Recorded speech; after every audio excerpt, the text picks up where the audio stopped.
Hi friends, welcome to government jobs portal. So మనం general studies 4000 bits part 18కి వచ్చామండి. So first part నుంచి 17th part వరకు చూడకపోతే first ఆ వీడియోస్ అన్నీ కూడా చూడండి అండ్ నెక్స్ట్ ఈ వీడియో చూడండి. సో క్లియర్గా చూసుకొని టోటల్ మనకి 4000 బిట్స్ మనం చెప్పడం జరుగుతుంది. అందులో ఆల్రెడీ జీకే 500 బిట్స్ అయిపోయి అండ్ 350 బిట్స్ అయిపోయాయండి Geography. So remaining bits next వీడియోస్లో చూద్దాం. అలాగే తర్వాత history, polity, economy, chemistry, physics, biology ఇవన్నీ కూడా చూడడం జరుగుతుంది అనమాట. సో తప్పకుండా ఇవేవి కూడా మిస్ కాకుండా ఉండాలంటే మా ఛానల్కి సబ్స్క్రైబ్ చేసుకొని పక్కనున్న బెల్ ఐకాన్ తప్పకుండా క్లిక్ చేయండి. అలాగే ఈ వీడియోస్ అన్నిటినీ కంపల్సరిగా లైక్ చేయండి. ఓకే, సో అలాగే జీజేపీ తెలుగు అనే మా ఆండ్రాయిడ్ యాప్లో arithmetic, reasoning, modern history and AP history paid classes అవైలబుల్గా ఉన్నాయన్నమాట. ఇవి both English medium and Telugu medium స్టూడెంట్స్కి అర్థమయ్యే విధంగా ఉంటాయి. అరిథమెటిక్ ఒక 2700 క్వశ్చన్స్, రీజనింగ్ ఒక 4500 క్వశ్చన్స్, మోడర్న్ హిస్టరీ ఒక 38 hours class and AP history ఒక 120 అవర్స్ క్లాస్ ఉంటుందన్నమాట. సో ఇంట్రెస్ట్ ఉన్న వాళ్ళు ఈ రోజు ఎన్రోల్ చేసుకోవచ్చు. మనకి ఆల్రెడీ మన ఛానల్లో ఈ వీటి డెమో వీడియోస్ కూడా ఉన్నాయండి. సో ఒకసారి చూసి మీరు డిసైడ్ చేసుకోవచ్చు అనమాట. ఓకే అండి, మనం ఇప్పుడు బిట్స్లోకి వెళ్ళిపోతాం. 351 క్వశ్చన్ ఫ్రెండ్స్. ఇక్కడ ఏమడుగుతున్నాడు? The famous hill station Dalhousie is located in which state అంటున్నాడు. ప్రసిద్ధ హిల్ స్టేషన్ డల్హౌసీ ఏ రాష్ట్రంలో ఉంది అంటున్నాడు. ఈరోజు మనము హిల్ స్టేషన్స్ గురించి చూస్తాం friends. Entire topic today, entire class అనేది హిల్ స్టేషన్స్ మీద చూస్తాం. మన ఇండియాలో చాలా ప్రఖ్యాతిగాంచిన హిల్ స్టేషన్స్ ఉన్నాయి. ఇవి చాలా ఫేమస్ టూరిస్ట్ స్పాట్స్ అనమాట. సో ఈరోజు క్లాస్ అంతా ఒక హిల్ స్టేషన్స్కి మనం టూర్ వేసుకున్నట్టు, ట్రావెల్ చేస్తున్నట్టు ఫీల్ అవ్వండి. సో దట్ మనకు ఆ ఫీల్ ఉంటుంది. ఇక్కడ మీరు చూస్తున్నారు కదా ఎంత బ్యూటిఫుల్గా ఉందో హిల్ స్టేషన్. ఇది డల్హౌసీ అనమాట. సో అట్లాగా మనకి ఏమేమి స్టేట్స్లో ఏమేమి హిల్ స్టేషన్స్ ఉన్నాయి ఫేమస్, అట్లా చూద్దాము. వాటిపైన ఈరోజు క్వశ్చన్స్ అనేవి బేస్ అయి ఉంటాయి. సో ఎంటైర్ ఫస్ట్ మనం యాజ్ యూజువల్ కొంత దీనికి సంబంధించి థియరీ పార్ట్ ఫోకస్ చేద్దాం ఫస్ట్. దాని తర్వాత క్వశ్చన్స్కి వద్దాం. మనం క్వశ్చన్స్ అనేది ఈజీగా సెయిల్ చేయొచ్చు అనమాట. సో ఫస్ట్ థియరీ చూద్దాం దీనికి సంబంధించింది. ఇదిగోండి ఇక్కడ మనకి ఆర్డర్లో ఉన్నాయి కదా ఒక్కొక్కటి. సో ఫస్ట్ ఇక్కడ హిల్ స్టేషన్స్ ఉన్నాయి, నెక్స్ట్ ఎలివేషన్స్ అని ఉన్నాయి, దాని తర్వాత స్టేట్స్ ఏ స్టేట్లో ఉంది అని. ఇక్కడ ఎలివేషన్ అయితే యాక్చువల్లీ మనకి అంత ఫోకస్ చేయక్కర్లేదండి, ఎందుకంటే ఎగ్జామినేషన్స్లో ఎంత ఎలివేషన్లో ఉంది అనేది అడగడు. కాబట్టి ఇక్కడ మనం మెయిన్గా ఫోకస్ చేయాల్సిన ఇష్యూస్ ఏంటి అంటే ఏ హిల్ స్టేషన్ ఏ రాష్ట్రంలో ఉంది అనేది మనం గుర్తుపెట్టుకోవాలి. ఇప్పుడు ఒక్కొక్కటి చూద్దాం. ఊటీ బాగా మనకు తెలుసు కదండి, ఊటీ పేరు చాలాసార్లు వింటాము. అయితే ఊటీకే ఇంకొక పేరు కూడా ఉంటుంది, ఉదగమండలం అంటాము. ఉదగమండలం ఇది తమిళనాడు రాష్ట్రంలో ఉంది. నెక్స్ట్ షిమ్లా హిమాచల్ ప్రదేశ్లో ఉంది. మనాలి, కులు మనాలి అని మనం వింటుంటాం కదా. సో ఈ కులు మనాలి ఎక్కడుందంటే హిమాచల్ ప్రదేశ్లో ఉంది. నెక్స్ట్ మన్నార్, ఇక్కడ కూడా చాలామంది ట్రిప్స్కి వెళ్తుంటారండి. మన్నార్ అనేది కేరళలో ఉంది, ఇడుక్కి డిస్ట్రిక్ట్లో. డార్జిలింగ్ టీకి బాగా ఫేమస్ అనమాట డార్జిలింగ్. సో డార్జిలింగ్ వెస్ట్ బెంగాల్లో ఉంది. నైనితాల్ ఉత్తరాఖండ్లో ఉంటుందండి నైనితాల్. కొడైకెనాల్ తమిళనాడులో ఉంటుంది. Mussoorie Uttarakhand. Mussoorie is famous for LBSNAA అనమాట, Lal Bahadur Shastri national academy of administration. Next Jammu and కాశ్మీర్లో శ్రీనగర్ హిల్ స్టేషన్ ఉంటుంది. ఖండాలా హిల్ స్టేషన్ మహారాష్ట్రలో ఉంటుంది. కసౌలి హిమాచల్ ప్రదేశ్లో ఉంటుంది. కసౌలి కూడా చాలామంది నార్త్ ఇండియన్స్ టూర్ వేస్తుంటారండి కసౌలికి. నెక్స్ట్ హిమాచల్ ప్రదేశ్లో ధర్మశాల అనే హిల్ స్టేషన్ కూడా హిమాచల్ ప్రదేశ్లో ఉంటుంది. మౌంట్ ఎబు రాజస్థాన్లో ఫేమస్ హిల్ స్టేషన్ అండి ఇది మౌంట్ ఎబు. మేఘాలయ క్యాపిటల్ షిల్లాంగ్. జనరల్గా మనకి నార్త్ ఈస్టర్న్ స్టేట్స్ వచ్చేసరికి వాటి క్యాపిటల్స్ ఆల్మోస్ట్ అన్నీ మనకి ఒక హిల్ స్టేషన్సేనండి అవన్నీ. సో మేఘాలయ యొక్క క్యాపిటల్ షిల్లాంగ్ కూడా ఒక ఫేమస్ హిల్ స్టేషన్ అనమాట. నెక్స్ట్ పహాల్గమ్ జమ్మూ అండ్ కాశ్మీర్లో ఉంటుంది. డల్హౌసీ హిమాచల్ ప్రదేశ్. ఈరోజు మనం ఫస్ట్ క్వశ్చన్ ఇదే కదండి, ఫేమస్ హిల్ స్టేషన్ అయిన డల్హౌసీ ఏ రాష్ట్రంలో ఉంది అంటే హిమాచల్ ప్రదేశ్లో ఉంది. నెక్స్ట్ కూర్గ్ కర్ణాటకలో ఉంటుంది. సౌత్ ఇండియాలో బాగా ఫేమస్ అనమాట కూర్గ్. లే అనేది జమ్మూ అండ్ కాశ్మీర్, చాలా ఎత్తులో ఉంటుందండి. చూడండి 3500 మీటర్స్ ఎత్తులో ఉంటుంది లే. లోనావాలా మహారాష్ట్రలో ఉంటుంది. ఇక్కడ చాలా మూవీ షూటింగ్స్ కూడా జరుగుతుంటాయి. మహారాష్ట్ర మహాబలేశ్వర్ అనేది మహారాష్ట్రలో ఉంది. తెక్కాడి హిల్ స్టేషన్ కేరళలో ఉంటుంది. గ్యాంగ్టాక్ సిక్కిం క్యాపిటల్ గ్యాంగ్టాక్ అనేది ఒక ఫేమస్ హిల్ స్టేషన్. ఆంధ్రప్రదేశ్లో అరకు ఉంటుంది, ఇది మనకి అంతా సుపరిచితమే. Next Bomdila hill station is located in Arunachal Pradesh. Tawang important అండి, తావాంగ్ అరుణాచల్ ప్రదేశ్లో ఉంటుంది. జీరో హిల్ స్టేషన్ అనేది కూడా అరుణాచల్ ప్రదేశ్లో ఉంటుంది. అరుణాచల్ ప్రదేశ్లోనే మనకి ఇక్కడ 3 చూసాం కదండి, బొమ్మిడిల్లా, తవాంగ్, జీరో. నెక్స్ట్ సాపుత్రా గుజరాత్లో ఉంటుంది. మోర్ని హిల్స్ హర్యానా. చంబా, కుఫ్రీ, నహాన్ ఈ 3 హిమాచల్ ప్రదేశ్ అండి. అగస్త్యమాల తమిళనాడు, మాల్షేజ్ ఘాట్ మహారాష్ట్ర, జోవల్ మేఘాలయ, చిరపుంజి ఇక్కడ వర్షపాతం ఎక్కువగా ఉంటుందండి, ఇది మేఘాలయలో ఉంది. ఐజ్వాల్ మిజోరాంలో ఉంటుంది. కొహిమా నాగాలాండ్, నామ్చి సిక్కిం, పెల్లింగ్ అనే హిల్ స్టేషన్ సిక్కింలో ఉంటుంది. యమ్థాంగ్ వ్యాలీ ఉత్తరాఖండ్లో ఉంటుంది. యమ్థాంగ్ వ్యాలీ ఉత్తరాఖండ్. నెక్స్ట్ కూనూర్ తమిళనాడులో ఉంటుందండి, Coonoor. Next Yelagiri hill station located in Tamil Nadu. ఇక్కడ ఈ 5 ఉత్తరాఖండ్ అండి. ఔలి, అల్మోరా, కౌసాని. కసౌలి అంటే హిమాచల్ ప్రదేశ్, కౌసాని అంటే ఉత్తరాఖండ్. సో రిషికేష్ ఉత్తరాఖండ్. రిషికేష్ అనేది ఫేమస్ శివుడు మందిరం ఉంటుందండి ఇక్కడ, రిషికేష్ హరిద్వార్ అని. నెక్స్ట్ వ్యాలీ ఆఫ్ ఫ్లవర్స్, ఇక్కడ ఒక నేషనల్ పార్క్ కూడా ఉంటుంది, జాతీయ park valley of flowers national park అని. ఇది కూడా చాలా ప్రఖ్యాతగాంచిన టూరిస్ట్ స్పాట్ అనమాట, ఉత్తరాఖండ్లో ఉంటుంది. Kalimpong hill station west Bengal, Kangra hill station Himachal Pradesh. So ఇది మనకి ఎంటైర్ థియరీ అండి. ఇప్పుడు మనం క్వశ్చన్స్ చూసేద్దాం, ఈజీగా మనం చేయడానికి ట్రై చేద్దాం. ఇక్కడ చూడండి, ఫస్ట్ క్వశ్చన్ ఏమంటున్నాడు, the famous hill station Dalhousie is located in which state? ప్రసిద్ధ హిల్ స్టేషన్ డల్హౌసీ ఏ రాష్ట్రంలో ఉందంటే ఆల్రెడీ చదివాం కదా మనం, ఏ రాష్ట్రంలో ఉంది? హిమాచల్ ప్రదేశ్లో ఉంది. సో ఇక్కడ మీరు చూసారు కదండి పక్కన ఇమేజ్లో ఎంత బ్యూటిఫుల్గా ఉంది డల్హౌసీ అనేది. అందుకనే మనకి ఇండియాలో ఉన్న ఈ హిల్ స్టేషన్స్ చాలా ఫేమస్ అనమాట. మనకి ఇక్కడ టూరిజం బాగా డెవలప్ అయి ఉంటుంది. అందుకనే మనకి వీటి గురించి తెలుసుకోవాలండి ఇన్ఫర్మేషన్, అంటే ఏమేమి ప్రఖ్యాతగాంచిన హిల్ స్టేషన్స్ ఏ రాష్ట్రంలో ఉన్నాయి, దానికి సంబంధించి ఏమైనా ఫ్యాక్ట్స్ ఏమైనా గుర్తుపెట్టుకోవాల్సిన ఎగ్జామ్ పాయింట్ ఆఫ్ వ్యూలో ఉన్నాయా అని.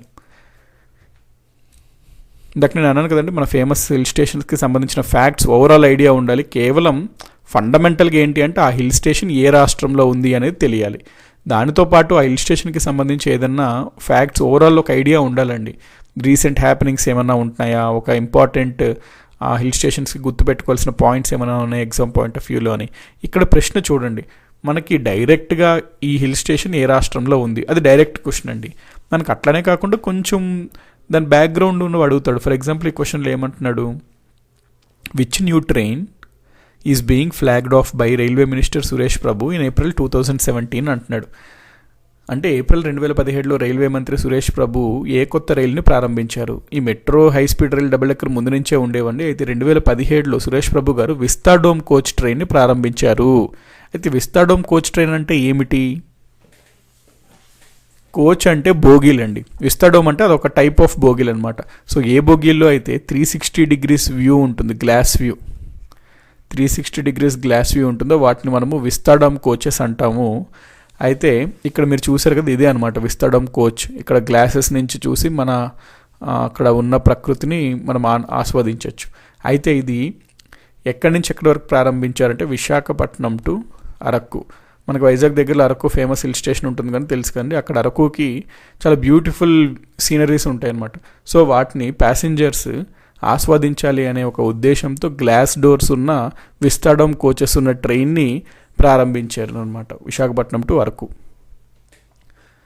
అందుకే హిల్ స్టేషన్స్కి సంబంధించి ఓవరాల్ ఐడియా ఉండాలండి. నెక్స్ట్ క్వశ్చన్ ఇక్కడ చూడండి, మనకి ఏమని తెలుసు, రాజస్థాన్ రాష్ట్రంలో ఒక ఫేమస్ హిల్ స్టేషన్ ఏంటి అంటే మౌంట్ ఎబూ. ఆ మౌంట్ ఎబూ కొండపైనే మనకి ఒక దేవాలయం ఉంటుందండి, జైనుల కోసం, జైన దేవాలయం అనమాట. ఆ జైన దేవాలయం పేరు ఇక్కడ మీరు చూసారు కదా, ఇదే అనమాట జైన్ టెంపుల్. ఈ టెంపుల్ పేరు దిల్వారా టెంపుల్. ఈ దిల్వారా టెంపుల్ ఏ హిల్ స్టేషన్ పైన ఉంది అని అడుగుతున్నాడు ఇక్కడ క్వశ్చన్. మౌంట్ ఎబూ పైన ఉంటుందండి. మౌంట్ ఎబూ ఏ రాష్ట్రంలో ఉంటుంది? రాజస్థాన్ రాష్ట్రంలో ఉంటుంది. So answer is mount Abu. Next, where is valley of flowers national park located? మనం తిరిగి చదువుతున్నప్పుడు అనుకున్నాం కదండి, valley of flowers national park ఎక్కడ ఉంటుంది? ఉత్తరాఖండ్లో ఉంటుంది. So Uttarakhand is the answer. ఇక్కడ ఇమేజ్ చూసారు కదా ఎంత బ్యూటిఫుల్గా ఉంటుంది. ఇది యాక్చువల్గా ఒక లోయ ప్రాంతం అండి ఉత్తరాఖండ్లో. ఇక్కడ పువ్వులు అంటే చాలా ఎక్కువ విస్తీర్ణంలో పువ్వులు పండుతాయండి. ఇది ఒక బ్యూటిఫుల్ పిక్చర్ లొకేషన్ అనమాట. సో బ్యూటిఫుల్ మనకి ఐసైట్ ఇక్కడ చూస్తే అంతా మొత్తం సీనరీ చాలా బ్యూటిఫుల్గా ఉంటుంది. అందుకని ఇక్కడ చాలా టూరిస్ట్ స్పాట్ అనమాట. ఎంతోమంది ఇక్కడికి వచ్చి నేచర్ని ఎంజాయ్ చేస్తుంటారు. సో అటువంటి వ్యాలీ ఆఫ్ ఫ్లవర్స్ ఎక్కడుంది అంటే ఉత్తరాఖండ్లో ఉంది. Next, the summer house of Indian president is situated on which hill top? భారత అధ్యక్షుడు సమ్మర్ హౌస్ ఏ కొండపైన ఉంది అంటున్నాడు.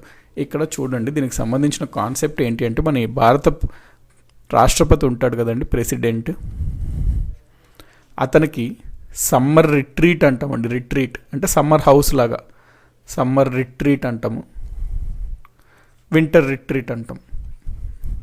అంటే వేసవి విడత అట్లా గుర్తుపెట్టుకోండి. దీన్ని సమ్మర్ రిట్రీట్ లేదా వింటర్ రిట్రీట్ అంటాం. అయితే రాష్ట్రపతి సమ్మర్ కాలంలో జనరల్గా ఢిల్లీ అదంతా చాలా ఎక్కువ ఉష్ణోగ్రత కలిగి ఉంటుంది కాబట్టి హాయిగా ఉండే వాతావరణం సమ్మర్ టైంలో ఎక్కడ ఉంటుందండి, మనకి షిమ్లా ప్రాంతంలో ఉంటుంది. కాబట్టి సమ్మర్లో కొంతకాలం రాష్ట్రపతి షిమ్లాకు వచ్చి అక్కడ ఉండడం జరుగుతుంటుంది. ఆ సమయంలో రాష్ట్రపతితో పాటు రాష్ట్రపతి ఆఫీస్కి సంబంధించిన స్టాఫ్ ఆఫీస్ అంతా షిమ్లాకి షిఫ్ట్ అవుతుందండి. అక్కడి నుంచే వారి యొక్క కార్యక్రమాలు అనేది జరుపుతారు. అయితే వింటర్లో జనరల్గా నార్త్ ఇండియా అనేది చాలా వెరీ కూల్ అయిపోద్ది అనమాట. ప్లెజెంట్గా మన సౌత్ ఇండియన్ స్టేట్స్ కొంచెం ప్లెజెంట్ వెదర్ ఉంటాయి వింటర్లో.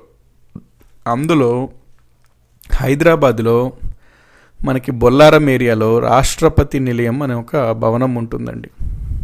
సో ఈ రాష్ట్రపతి నిలయంలో కొంతకాలం వింటర్లో వచ్చి రాష్ట్రపతి ఇక్కడ ఉండడం జరుగుతుంటుంది. ఈ సమయంలో రాష్ట్రపతితో పాటు వాళ్ళ ఆఫీస్కి సంబంధించిన స్టాఫ్ అందరూ వచ్చి ఇక్కడికి షిఫ్ట్ అవ్వడం జరుగుతుంటుంది. ఇక్కడి నుంచే రాష్ట్రపతి ఆఫీస్ అనేది వర్క్ అవుతుంది, కొంతకాలం వర్క్ అండి. ఇది జనరల్గా ప్రతి సంవత్సరం ఒక ఆనవాయితీ అనమాట జరుగుతుంటుంది. కాబట్టి ఇక్కడ ప్రశ్నలు ఏమడుగుతున్నాడు, summer house of Indian president ఏంటి? సమ్మర్ హౌస్ అంటే ఎక్కడ ఉంది, షిమ్లాలో ఉంది. ఇదే అండి ఆ బిల్డింగ్. సమ్మర్లో ఈ బిల్డింగ్లో ప్రెసిడెంట్ ఉండడం జరుగుతుంటుంది. అయితే ఈ బిల్డింగ్ని మనం ఏమంటాము అంటే ది రిట్రీట్ బిల్డింగ్ అంటాము. ఈ రిట్రీట్ బిల్డింగ్ ఎక్కడుంది, మషోబ్రా హిల్స్ పైన ఉంది. మషోబ్రా హిల్స్, ఈ మషోబ్రా హిల్స్ ఎక్కడుంది, షిమ్లాలో ఉంది. ఈ షిమ్లా ఎక్కడుంది, హిమాచల్ ప్రదేశ్లో ఉంది. సో ఇది అడ్రస్ అనమాట సమ్మర్ హౌస్ ఆఫ్ ఇండియన్ ప్రెసిడెంట్కి. అయితే ఇక్కడ ప్రశ్న ఏమడుగుతున్నాడు, భారత అధ్యక్షుడు సమ్మర్ హౌస్ ఏ కొండపైన ఉంది అంటే మషోబ్రా కొండపైన ఉంది అనేది ఆన్సర్. మషోబ్రా హిల్స్. ఇదే అండి మనకి రాష్ట్రపతి యొక్క సమ్మర్ హౌస్. వింటర్ హౌస్ వచ్చేసరికి హైదరాబాద్లో ఉన్న రాష్ట్రపతి నిలయం అనమాట. Next question, which is the first product to get GI tag in India? భారతదేశంలో జిఐ ట్యాగ్ పొందిన మొదటి ఉత్పత్తి ఏది? జిఐ ట్యాగ్ అంటే మీనింగ్ జాగ్రఫికల్ ఇండికేషన్ అండి.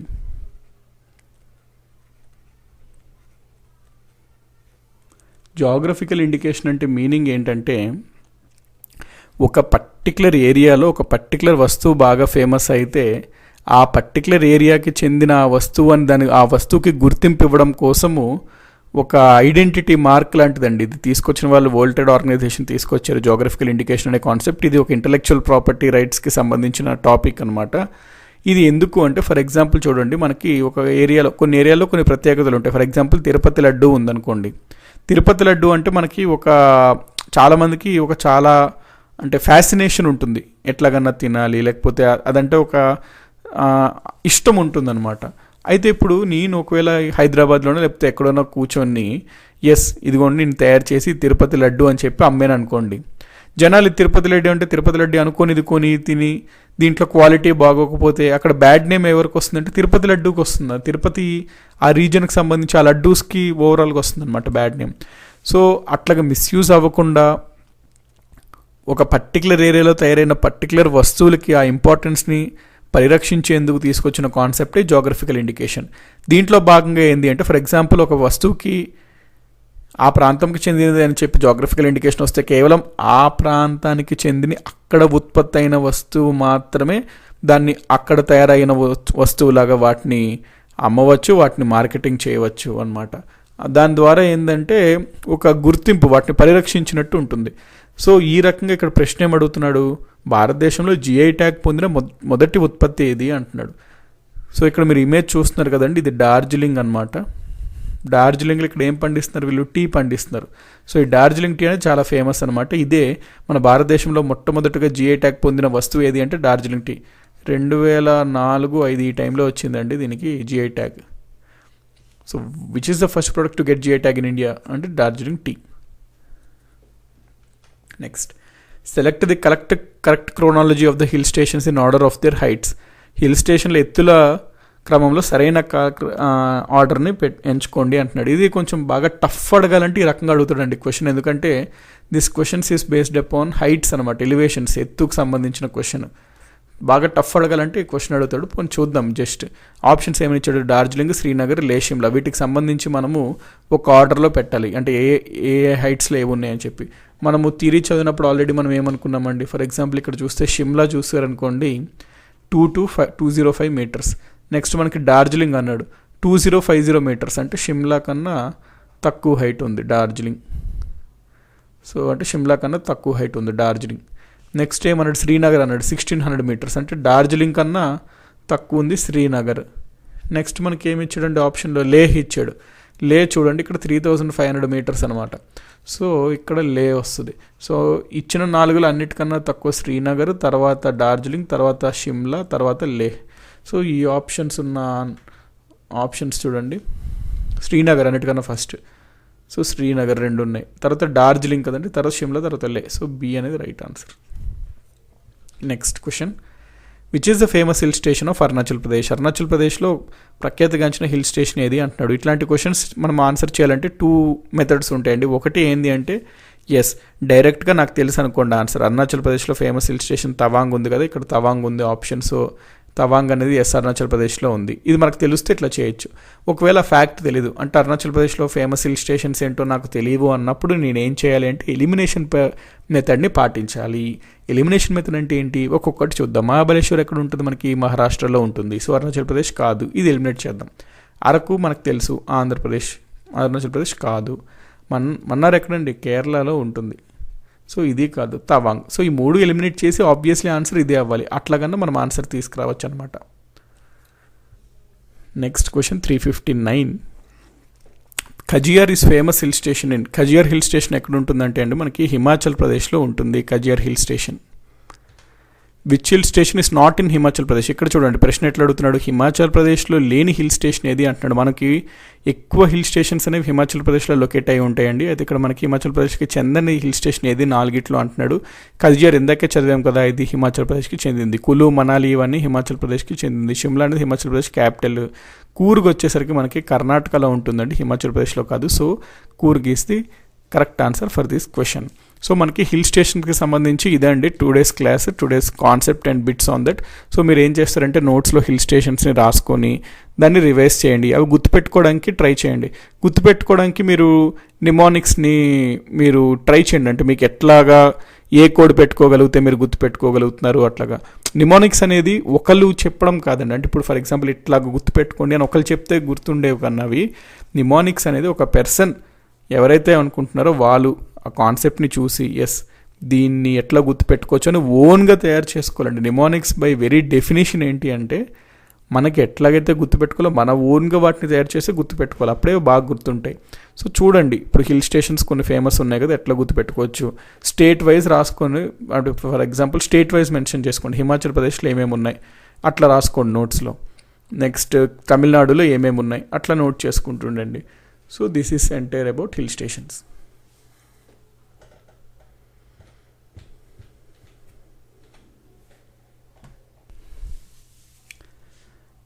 (361st question), when is the international workers day? అంతర్జాతీయ కార్మికుల దినోత్సవం ఎప్పుడు? ఇది మన అందరికీ తెలుసు కదా ఫ్రెండ్స్, May 1st అనమాట ఇంటర్నేషనల్ వర్కర్స్ డే. అయితే ఈ డేస్కి సంబంధించి కొన్ని మనకి ఫ్రీక్వెంట్గా ఎగ్జామినేషన్స్లో అడగడం జరుగుతుంది. ఇంపార్టెంట్ డేస్ కొన్ని ఉంటాయి. సో టుడేస్ టాపిక్ అనేది మనం డేస్ గురించి చూస్తాము. యాజ్ యూజువల్ ఫస్ట్ మనం కొంచెం దీనికి సంబంధించి థియరీ చూద్దాము, అండ్ దెన్ మనము ఆప్షన్స్ క్వశ్చన్స్ చూద్దాము, ఈజీగా సేల్ చేయొచ్చు. So let us go in to the theory అనమాట. సో ఈరోజు ప్రశ్నలన్నీ మనము దాదాపుగా డేస్కి సంబంధించి ఉంటాయి, డైరెక్ట్ ఆర్ ఇండైరెక్ట్లీ. దీనికి సంబంధించి మనము ఎంటైర్ థియరీ చూసేద్దాం. ఫస్ట్ జనవరితో మొదలు పెడదాము. ఫస్ట్ మంత్ జనవరిలో చూసుకుంటే మనకి జనవరిలో 3 డేట్స్ గుర్తుపెట్టుకోవాలి ప్రముఖంగా. వీటితో పాటు చాలా డేట్స్ కూడా ఉంటాయండి మనకి వస్తుంటాయి, కాకపోతే ఇవి మాత్రం పక్కా గుర్తుపెట్టుకోవాలన్నమాట. ఇంపార్టెంట్ ఇవి. సో మనం చూసుకున్నట్లయితే జనవరిలో 12th నేషనల్ యూత్ డే అంటాం. జనవరి 12th ఎందుకంటే జనవరి 12th నాడు స్వామి వివేకానంద గారు జన్మించారు. స్వామి వివేకానంద అంటే యూత్ ఐకాన్ అనమాట. తను ఎప్పుడూ తన ఉపన్యాసాల్లో యూత్ యొక్క బలం పైన, యూత్ యొక్క శక్తి సామర్థ్యాల పైన గొప్పగా చెప్తుంటారు. అందుకని యూత్కి స్ఫూర్తిదాయకం అనమాట స్వామి వివేకానంద. అందుకని అతను బర్త్డే రోజు నేషనల్ యూత్ డేగా సెలబ్రేట్ చేయడం జరుగుతుంది భారతదేశంలో. జనవరి 15th అనేది ఆర్మీ డేగా సెలబ్రేట్ చేస్తామండి. ఎందుకు అంటే మనకి ఫీల్డ్ మార్షల్ కేఎం కరియప్ప అనే అతను ఉండేవారు. అతను 1949 బ్రిటిష్ నుంచి కమాండ్ ఆఫ్ ఆర్మీ, మన ఇండియన్ కమాండ్ ఆఫ్ ఆర్మీగా ఈరోజు అంటే జనవరి 15th 1949 తీసుకోవడం జరిగింది బ్రిటిష్ నుంచి. అందుకనే ఆ రోజు మనం ఆర్మీ డేగా సెలబ్రేట్ చేస్తాం. సో జనవరి 15th ఆర్మీ డే అని గుర్తుపెట్టుకోండి. నెక్స్ట్ జనవరి 27th ఇది ఇంటర్నేషనల్ అండి, అంటే అంతర్జాతీయం చూసుకుంటే హోలోకాస్ట్ డే అనమాట. ఈ హోలోకాస్ట్ అంటే మీనింగ్ ఏంటంటే వినాశము అని మీనింగ్ వస్తుంది ఫ్రెండ్స్. వినాశము అనమాట అంటే పెద్ద ఎత్తులో ప్రాణ నష్టం అనేది జరుగుతుంది. దాన్ని హోలోకాస్ట్ ఈవెంట్గా మనం చెప్తాము. సో ఇంటర్నేషనల్ హోలోకాస్ట్ డే జనవరి 27th పరిగణిస్తాం. యాక్చువల్లీ ఇది ఎందుకు చేస్తాము అనేది 2 రీజన్స్ ఉన్నాయి. ఒక రీజన్ ఏంటి అంటే జనవరి 26th నాడే అప్పట్లో World War II ఆ సమయంలో దాదాపుగా 60 లక్షల మంది జ్యూయిస్ వాళ్ళు చనిపోవడం జరుగుతుందండి. దానికి వ్యతిరేకంగా మనకి ఈరోజు జరుపుతాము. ఈ సెకండ్ రీజన్ ఏంటి అంటే జనవరి 27th 1945 నాడు మనకి నాజీ క్యాంప్ ఒకటి ఉండేది. ఆ క్యాంప్ పేరు ఆష్విట్స్ బిర్కెనో అనమాట. గుర్తుపెట్టుకోగలి జస్ట్ చెప్తున్నాను. అయితే ఈ క్యాంప్లో చిక్కుకున్న వాళ్ళ నాజీస్ అందరినీ సోవియట్ అంటే యుఎస్ఎస్ఆర్ వాళ్ళు వచ్చి వాళ్ళని విడుదల చేస్తారండి. వాళ్ళకి విముక్తి కలిగిస్తారు. దానికోసం కూడా ఈ డేని మనం సెలబ్రేట్ చేస్తామన్నమాట. సో మీరు డైరెక్ట్గా ఇది గుర్తుపెట్టుకోసుకోండి. ఇంటర్నేషనల్ లెవెల్లో ఈ డే ఉంటుంది. జనవరి 26th international holocaust day. Next జనవరి 30th మార్టిర్స్ డే అండి. యాక్చువల్లీ మహాత్మా గాంధీని జనవరి 30th నాడు నాథురామ్ గాడ్సే అనే వ్యక్తి గాంధీని కాల్చేయడం జరుగుతుంది. అయితే మార్టిర్స్ అంటే అమరవీరులు అనమాట. సో గాంధీ ఆ రోజు చనిపోయారు కాబట్టి ఆ రోజు గాంధీ చిహ్నంగా మనము అమరవీరుల దినోత్సవం జనవరి 30 నాడున జరుపుకుంటాము. ఫిబ్రవరి 14th సెయింట్ వ్యాలంటైన్స్ డే అండి. 28th మనకి ఏంటి అంటే సివి రామన్ నోబెల్ గ్రహీత అనమాట. ఇతను 1928లో రామన్ ఎఫెక్ట్ అనేది కనుగొన్నారు ఈయన. రామన్ ఎఫెక్ట్ అంటే డిస్పర్షన్, స్కాటరింగ్ ఆఫ్ లైట్ అనే దాని గురించి ఉంటుంది. సో దానికి గుర్తుకుగాను మనము ఆ రోజు అంటే 1928లో ఫిబ్రవరి 28th ఆయన కనుక్కున్నారు. దానికి గాను 28th ఫిబ్రవరి నేషనల్ సైన్స్ డేగా సెలబ్రేట్ చేస్తాము. March 8th international women's day. March 15th అండి వరల్డ్ కన్జ్యూమర్స్ డే అనమాట. World consumer day. కన్జ్యూమర్ అంటే వినియోగదారుడు. మనకు కూడా యాడ్స్ వస్తుంటాయి కదా, వినియోగదారుడా మేలుకో, జాగో, గ్రాహక్ జాగో అట్లా. సో వరల్డ్ 15th అంటే కన్జ్యూమర్ రైట్స్ ఉంటాయి మనకి. వినియోగదారుడు కొన్ని హక్కులు ఉంటాయి. సో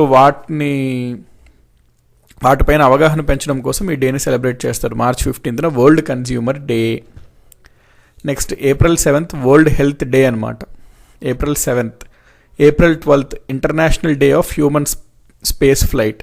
ఈరోజు ఏమవుతుందంటే 1961లో April 12th ఏమైందంటే మన ప్రపంచంలోనే మొట్టమొదటిగా ఈరోజు ఫస్ట్ స్పేస్ ఫ్లైట్ చేసిన అతనుగా యూరీ గగారిన్ చరిత్రకి ఎక్కాడనమాట. అంటే మొట్టమొదటి స్పేస్లోకి వెళ్ళిన వ్యక్తిగా యూరీ గగారిన్. సో అందుకు చిహ్నంగా మనము April 12న international day of human space flight అనేది జరుపుకుంటాం. May 1st international workers day. రోజు ఫస్ట్ క్వశ్చన్ ఇదే కదండి. Next May 8th international red cross day. So ఈ రెడ్ క్రాస్ అనేది ఒక సంస్థ అండి. వీళ్ళు బ్లడ్ సేకరించి అవసరమైన వాళ్ళకి బ్లడ్ ఇవ్వడం జరుగుతుంటుంది. ఇంకా చాలా సొసైటీకి యూస్ఫుల్ అయ్యే యాక్టివిటీస్ చేస్తుంటారు. సో దీనికి మెయిన్ ఈ కాన్సెప్ట్ని తీసుకొచ్చిన అతను ఎవరు అంటే జేహెచ్ డన్నెంట్ అనమాట. అతను ఈరోజు జన్మించారు May 8th 1828. అందుకని May 8th అతనికి గుర్తుకుగా మనము ఇంటర్నేషనల్ రెడ్ క్రాస్ డేని సెలబ్రేట్ చేస్తాము. జేహెచ్ డన్నెంట్ బర్త్డే అనమాట అది May 8th. May 11th national technology day. ఈరోజు 1998లో మనము పోఖరాన్ పైన అణు పరీక్షలు మనం జరిపామన్నమాట 1998 May 11th. సో దానికి చిహ్నంగా మనము May 11th నేషనల్ టెక్నాలజీ డేని సెలబ్రేట్ చేస్తాం. May 21 మనకి శ్రీపెరంబదూరులో, తమిళనాడులో శ్రీపెరంబదూరులో రాజీవ్ గాంధీని ఎల్టీటీకి చెందిన వాళ్ళు అసాసినేట్ చేస్తారు, చంపేస్తారు అనమాట. సో దానికి గుర్తుగా మనం ఏం చేస్తామంటే ఆ May 21 రోజున యాంటీ టెర్రరిజం డేకి సెలబ్రేట్ చేస్తాము. June 5th world environment day. June 21st international yoga day. July 1st national doctors day. ఇది ఎందుకు సెలబ్రేట్ చేస్తామంటే July 1న డాక్టర్ బీసీ రాయ్, బిధన్ చంద్ర రాయ్ అనే ఒక డాక్టర్ జన్మదినం అండి ఇది July 1st. అందుకనే నేషనల్ డాక్టర్స్ డే సెలబ్రేట్ చేస్తాం మనము. July 11th world population day. ఎందుకు అంటే 1987లో జూలై 11th ఆ రోజుకి ప్రపంచ జనాభా 5 బిలియన్లు దాటిందండి, అంటే 500 కోట్లు దాటిపోయిందనమాట. సో దానికి చిహ్నంగా మనము జూలై 11 వరల్డ్ పాపులేషన్ డేని సెలబ్రేట్ చేస్తాము. జూలై 12న మలాలా యూసఫ్జా బర్త్డే అనమాట, అందుకని ఆమె చిహ్నంగా మనం మలాలా డేగా సెలబ్రేట్ చేస్తాము. August 6th Hiroshima day. Hiroshima అంటే జపాన్లో ఒక ప్రాంతం అండి, దానిపైన అమెరికా న్యూక్లియర్ బాంబ్స్ వేస్తారు 6th August 1945న. సో అందుకని August 6th మనము హిరోషిమా డేగా అంటాము. August 7th 1905లో 7th Augustలో స్వదేశీ మూమెంట్ లాంచ్ చేయడం జరుగుతుందండి ఫ్రీడమ్ స్ట్రగుల్లో. సో అందుకు గాను మనం August 7th అంటే ఈ స్వదేశీ మూమెంట్లో ఏంటి అంటే విదేశీ వస్తువుల్ని మనము వాడవద్దు, వాటిని కాల్చివేద్దాము, స్వదేశీ వస్తువుల్ని వాడదాము అనే కాన్సెప్ట్ తీసుకొస్తారు. అందుకని నేషనల్ హ్యాండ్లూమ్ డేగా సెలబ్రేట్ చేస్తాము August 7th. నెక్స్ట్ August 9, 1942 నాడు క్విట్ ఇండియా మూమెంట్ని లాంచ్ చేస్తామండి. సో దానికి గుర్తుగా August 9th ఆగస్ట్ క్రాంతి దివాస్గా సెలబ్రేట్ చేస్తాము.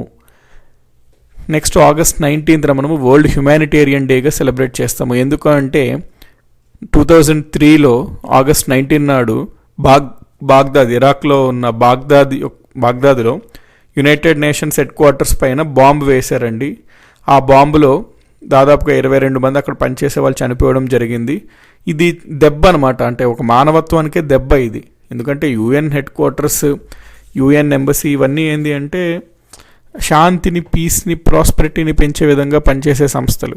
సో వాటిపైన బాంబు వేయడం మీద అంతా ఏంటంటే మానవాళికి ఒక మచ్చ లాంటిది. అందుకని మనము దీనికి వ్యతిరేకంగా, ఈ జరిగిన సంఘటనకి వ్యతిరేకంగా మానవత్వం యొక్క ఇంపార్టెన్స్ని తెలియజేసే విధంగా August 19 మనము వరల్డ్ హ్యుమానిటేరియన్ డేని సెలబ్రేట్ చేస్తాము.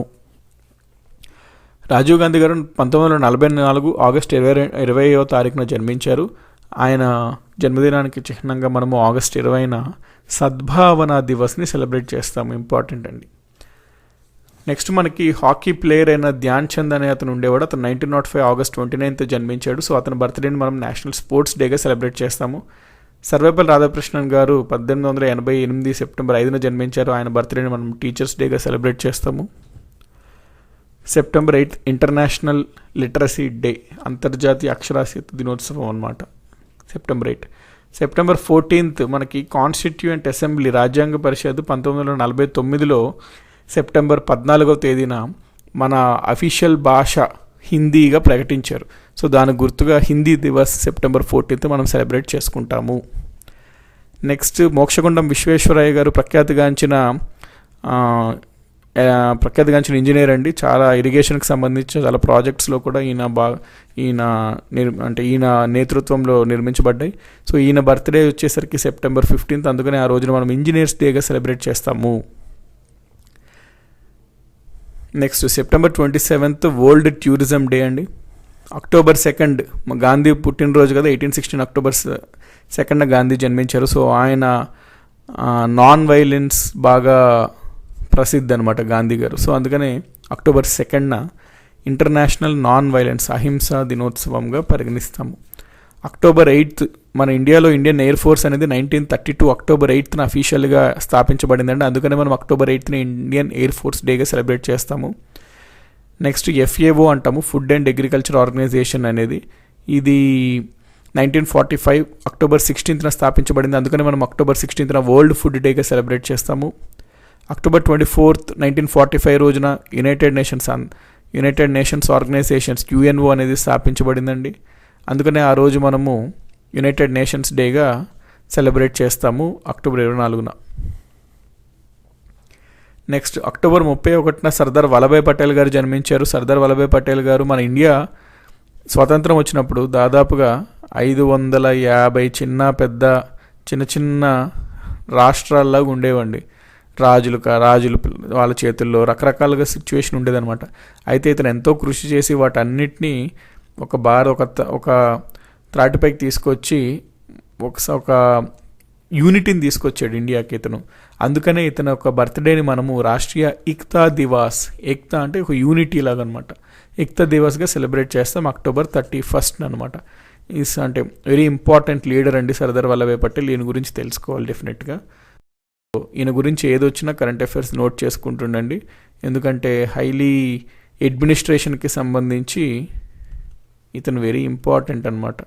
సో ఎగ్జామినేషన్స్కి ఆబ్వియస్లీ సర్దార్ వల్లభాయ్ పటేల్ గురించి అడిగే స్కోప్ ఎక్కువ ఉంటుంది. నెక్స్ట్ నవంబర్ 11th వచ్చేసరికి నేషనల్ ఎడ్యుకేషన్ డే అండి. ఎందుకంటే మన భారతదేశానికి స్వాతంత్రం వచ్చాక మొట్టమొదటి విద్యాశాఖ మంత్రి గారు ఎవరంటే మౌలానా అబ్దుల్ కలాం ఆజాద్ గారు చేశారు. ఈయన 1888 సంవత్సరంలో నవంబర్ 11వ తేదీన జన్మించారు. అందుకనే నవంబర్ 11 మనము జాతీయ విద్యా దినోత్సవంగా జరుపుకుంటాం. జవహర్లాల్ నెహ్రూ గారు 1889 నవంబర్ 14 జన్మించడం వల్ల ఆయనకి చిన్నపిల్లల పైన బాగా ఇష్టం ఉండడం వలన ఆయన యొక్క బర్త్డేని మనము నవంబర్ 14న చిల్డ్రన్స్ డేగా సెలబ్రేట్ చేసుకుంటాము. ఇందిరాగాంధీ గారు 1984 నవంబర్ 19లో జన్మించారు. ఆమె యొక్క జన్మదినం పురస్కరించుకొని మనము ఆ రోజున నేషనల్ ఇంటిగ్రేషన్ డేని సెలబ్రేట్ చేసుకుంటాము. మన రాజ్యాంగం నవంబర్ 26 1949 ఆమోదించబడింది. అందుకని ఆ రోజున మనము కాన్స్టిట్యూషన్ డేగా సెలబ్రేట్ చేస్తాము. మన భారతదేశంలో వైట్ రెవల్యూషన్ అంటే మిల్క్కి సంబంధించిన రెవల్యూషన్ తీసుకొచ్చింది ఎవరు అంటే వర్గీస్ కురియన్ అనమాట. ఈ వర్గీస్ కురియన్ గారు నవంబర్ 26న ఆయన బర్త్డే అవ్వడం వల్ల మనం నవంబర్ 26ని నేషనల్ మిల్క్ డేగా సెలబ్రేట్ చేసుకుంటాము. డిసెంబర్ 1 వరల్డ్ ఎయిడ్స్ డే అండి. ఎయిడ్స్ పైన అవగాహన అవేర్నెస్ తేవడం కోసం ఇది వరల్డ్ ఎయిడ్స్ డే సెలబ్రేట్ చేస్తాము December 1. Next December 4 navy day అండి. ఇది ఎందుకంటే మనకి 1971లో ఇండియాకి పాకిస్తాన్కి వార్ అవుతుందండి. అందులో మనం ఒక ఆపరేషన్ లాంచ్ చేస్తాం, ఆపరేషన్ ట్రిడెంట్ అనేది. ఆ ఆపరేషన్ ట్రిడెంట్లో జనరల్గా మన షిప్లో వెళ్ళి మన నేవీ వాళ్ళు కరాచీ హార్బర్ ఉంటుందండి, కరాచీ పోర్ట్, దానిపైన అటాక్ చేస్తారు. అది చాలా అంటే ఎంతో కష్టమైన ప్లాన్ అది, అయినా ఇంప్లిమెంట్ చేస్తారు చాలా పర్ఫెక్ట్గా. సో దానికి గుర్తింపుగా అంటే ఆ వీరోచితమైన ఆ ప్రక్రియకి గుర్తింపుగా డిసెంబర్ 4న నేవీ డే సెలబ్రేట్ చేయడం జరుగుతుంటుంది. December 7 armed forces flag day అండి. డిసెంబర్ 10 హ్యూమన్ రైట్స్ డే అనమాట. ఇంపార్టెంట్ ఇది. December 10 human rights day. Next December 16 Vijay Diwas అండి. డిసెంబర్ 16 1971లో ఏమవుతుందంటే ఇండియాకి పాకిస్తాన్కి వార్లో 1971 డిసెంబర్ 16న ఇండియా విక్టరీ పొందిందనమాట పాకిస్తాన్ పైన. దానికి గుర్తుగా విజయ్ దివాస్ని సెలబ్రేట్ చేసుకుంటాం డిసెంబర్ 16న. నెక్స్ట్ డిసెంబర్ 18న మైనారిటీ రైట్స్ డే అండి. మైనారిటీస్ ఉంటారు కదా, వాళ్ళ యొక్క హక్కుల దినోత్సవం అనమాట. Next December 24 national consumers day అండి. December 24. December 25 good governance day. ఎందుకంటే డిసెంబర్ 25న అటల్ బిహారీ వాజ్పేయి గారి జన్మదినోత్సవం అండి. దాన్ని పురస్కరించుకొని మనము గుడ్ గవర్నెన్స్ స్వపరిపాలన దినోత్సవంగా జరుపుకుంటాం డిసెంబర్ 15. జనవరి 25న నేషనల్ ఓటర్స్ డే అండి. జాతీయ ఓటర్ల దినోత్సవంగా సెలబ్రేట్ చేసుకుంటాం జనవరి 25న. సో ఇవండి entire concepts related two days అనమాట. అయితే ఇక్కడ చూడండి మార్చ్ 15 ఏమో వరల్డ్ కన్జ్యూమర్స్ డే అండి. ఇది కన్ఫ్యూజ్ అవ్వద్దు. మార్చ్ 15 వరల్డ్ కన్జ్యూమర్ డే, వేరాస్ మనం ఇందాక ఇక్కడ చూసాం కదండి consumer day. National consumers day అంటే డిసెంబర్ 24. అక్కడ ఏం ఆప్షన్ అంటే క్వశ్చన్ ఎట్లా ఇస్తున్నాడో చూడండి. వరల్డ్ అంటున్నాడు, నేషనల్ అడుగుతున్నాడు. నేషనల్ అడిగితే డిసెంబర్ 24 అని పెట్టాలి, వరల్డ్ అంటే మార్చ్ 15 అని పెట్టాలి. ఇప్పుడు దీనికి సంబంధించి మనం క్వశ్చన్స్ చూద్దామండి. This is all about theory. దీనికి సంబంధించిన క్వశ్చన్స్ చూద్దాం ఇప్పుడు. ఫస్ట్ ఏమంటున్నాడు, ఇంటర్నేషనల్ వర్కర్స్ డే 1 మే. సో మనకు ఆ థియరీ గుర్తుంటే మనం క్వశ్చన్స్ డైరెక్ట్గా పెట్టేయడమేనండి ఆన్సర్స్. సో ఇక్కడ ఏమంటున్నాడు, రాజీవ్ గాంధీ గారి యొక్క డెత్ యానివర్సరీని ఏ రకంగా మనము జరుపుతున్నాము అని ఇక్కడ ప్రశ్న అడుగుతున్నాడు. సో రాజీవ్ గాంధీ మన వారి కోసం మనం ఏ రకంగా మనము అంటే ఆల్రెడీ మనం చదివాం కదండి, ఈయన ఎల్టీటీ వాళ్ళు ఈయన హత్య చేయడం జరిగింది. సో అందుకని దాన్ని యాంటీ టెర్రరిజం డేగా సెలబ్రేట్ చేస్తున్నాము అని థియరీలో. సో ఉగ్రవాద నిరోధక దినం అనమాట. Next 20th August is celebrated as అంటున్నాడండి. సో 20th ఆగస్ట్ దేని రకంగా సెలబ్రేట్ చేస్తున్నామండి, మనం అనుకున్నాం కదండి 20th ఆగస్ట్ను రాజీవ్ గాంధీ గారు జన్మించారు కాబట్టి ఆ రోజు మనం సద్భావన దివాస్ని సెలబ్రేట్ చేసుకుంటామని. ఇక్కడ చూడండి రాజీవ్ గాంధీ గారు చనిపోయిన రోజుని మనము యాంటీ టెర్రరిజం డేగా సెలబ్రేట్ చేసుకుంటున్నాం, వేరే రాజీవ్ గాంధీ గారు పుట్టినరోజుని మనము సద్భావన దివాస్గా సెలబ్రేట్ చేసుకుంటున్నాం. ఆ రెండింటి మధ్యన డిఫరెన్స్ మీరు గుర్తుపెట్టుకోండి. నెక్స్ట్ వరల్డ్ పాపులేషన్ డేని మనం ఎప్పుడు అబ్జర్వ్ చేస్తున్నాము అనడండి. మనం చదివాం కదండి జూలై 11న మన పాపులేషన్ అనేది 5 బిలియన్, వరల్డ్ పాపులేషన్ 500 కోట్ల జనాభా దాటింది. అందుకనే మనం ఆ రోజున వరల్డ్ పాపులేషన్ డేగా సెలబ్రేట్ చేసుకుంటాము అని. ఇక్కడ చదివాం మనము, ఇదిగోండి ఇక్కడ చదివాం July 11th world population day. So question అది అడుగుతున్నాడు అనమాట మనకి. సో ఆన్సర్ ఏమవుతుందండి మనకి, వరల్డ్ పాపులేషన్ డే అంటే July 11th. Next January 15th is celebrated as, మనం చూసాం కదా జనవరి 15th ఆర్మీ డేగా సెలబ్రేట్ చేసుకుంటాము అని. నెక్స్ట్ మహాత్మా గాంధీ దక్షిణాఫ్రికా మహాత్మా గాంధీ రాక శతాబ్ది ఉత్సవాలు ఎప్పుడు జరుపుకున్నారు అని ఇక్కడ ప్రశ్న అడుగుతున్నాడండి. సో మనకి గాంధీ గారు 1893లో ఆఫ్రికాకి వెళ్ళడం జరుగుతుందండి. సో ఆ సంఘటన జరిగిన తర్వాత 100 సంవత్సరాలకి అంటే 1893 ఆయన మేలో వెళ్తారండి, మే 1893. సో మే 1993 రోజు అంటే ఆ నెల మనము గాంధీ గారి యొక్క అంటే దక్షిణాఫ్రికాకి మహాత్మా గాంధీ రాక ఆ శతాబ్ది ఉత్సవాలు జరుపుకున్నామండి. ఇది చాలా ఇంపార్టెంట్, ఎందుకంటే గాంధీకి తన ఐడియాలజీ తన ఫిలాసఫీ అంతా ఆఫ్రికాలోనే ఏర్పడింది అనమాట. అక్కడ మన వాళ్ళపైన చూసే వివక్షత, అక్కడ తెల్లవాళ్ళు బ్లాక్స్ నాన్ వైట్స్ పైన చేసే డిస్క్రిమినేషన్ అవన్నీ చూసి అతనికి ఒక ఫిలాసఫీ, అతనికి ఒక ఐడియాలజీ, అతనికి ఒక పొలిటికల్ ఫీలింగ్ అవన్నీ భావనలు ఏర్పడ్డాయి గాంధీజీకి. సో చాలా important Gandhi trip to Africa. అందుకని దానికి 100 సంవత్సరాలు జరిగాయి అనమాట ఆ సంఘటన జరిగిన తర్వాత, గాంధీ ఆఫ్రికాకి రాక సంఘటన జరిగిన తర్వాత. అందుకని మనము మే 1993లో ఆ సెలబ్రేషన్స్ అనేది జరుపుకున్నాం. Next journalist day was celebrated for the first time all over the country on. So జర్నలిస్టుల దినోత్సవం ఏ రోజు మనం జరుపుకున్నాము ఫస్ట్ టైం మన కంట్రీలో అన్నట్టు అడుగుతున్నాడండి ఇక్కడ క్వశ్చన్. మనము అక్టోబర్ 28, 1984లో ఫస్ట్ టైం జర్నలిస్ట్ డేని సెలబ్రేట్ చేసుకున్నామండి అంటే ఇండియా మొత్తం దేశవ్యాప్తంగా. Next which day is observed as world no smoking day. ప్రపంచ నో స్మోకింగ్ డేని ఏ రోజున పాటిస్తారు అని ఇక్కడ మనకి ప్రశ్న అడుగుతున్నాడు. సో మే 31st సెలబ్రేట్ చేసుకుంటామండి. ప్రపంచ నో స్మోకింగ్ డేని ఎప్పుడు సెలబ్రేట్ చేసుకుంటామంటే మే 31వ తారీఖున మనం సెలబ్రేట్ చేసుకుంటాము.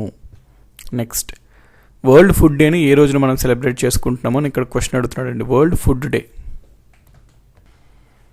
సో వరల్డ్ ఫుడ్ డేని మనము 16 అక్టోబర్న సెలబ్రేట్ చేసుకుంటామండి. సో 10 అక్టోబర్ 16న వరల్డ్ ఫుడ్ డేని సెలబ్రేట్ చేసుకుంటాము. నెక్స్ట్ ఏ సంవత్సరం సార్క్ చేత పేదరిక నిర్మూలన సంవత్సరంగా పాటిస్తారు అంటున్నాడు. ఏ ఇయర్ని సార్క్ ఉంటుంది కానీ south Asian association for regional cooperation అనేది ఒక సంస్థ అండి. సౌత్ ఏషియన్ కంట్రీస్ వాళ్ళు కలిసి ఏర్పరచుకున్నారు ఈ సంస్థని. అయితే ఈ సంస్థ ఒక పర్టికులర్ ఇయర్ని పేదరిక నిర్మూలన సంవత్సరంగా వాళ్ళు డిక్లేర్ చేశారు. అయితే అది ఏ సంవత్సరం అని ఇక్కడ ప్రశ్న అడుగుతున్నాడండి.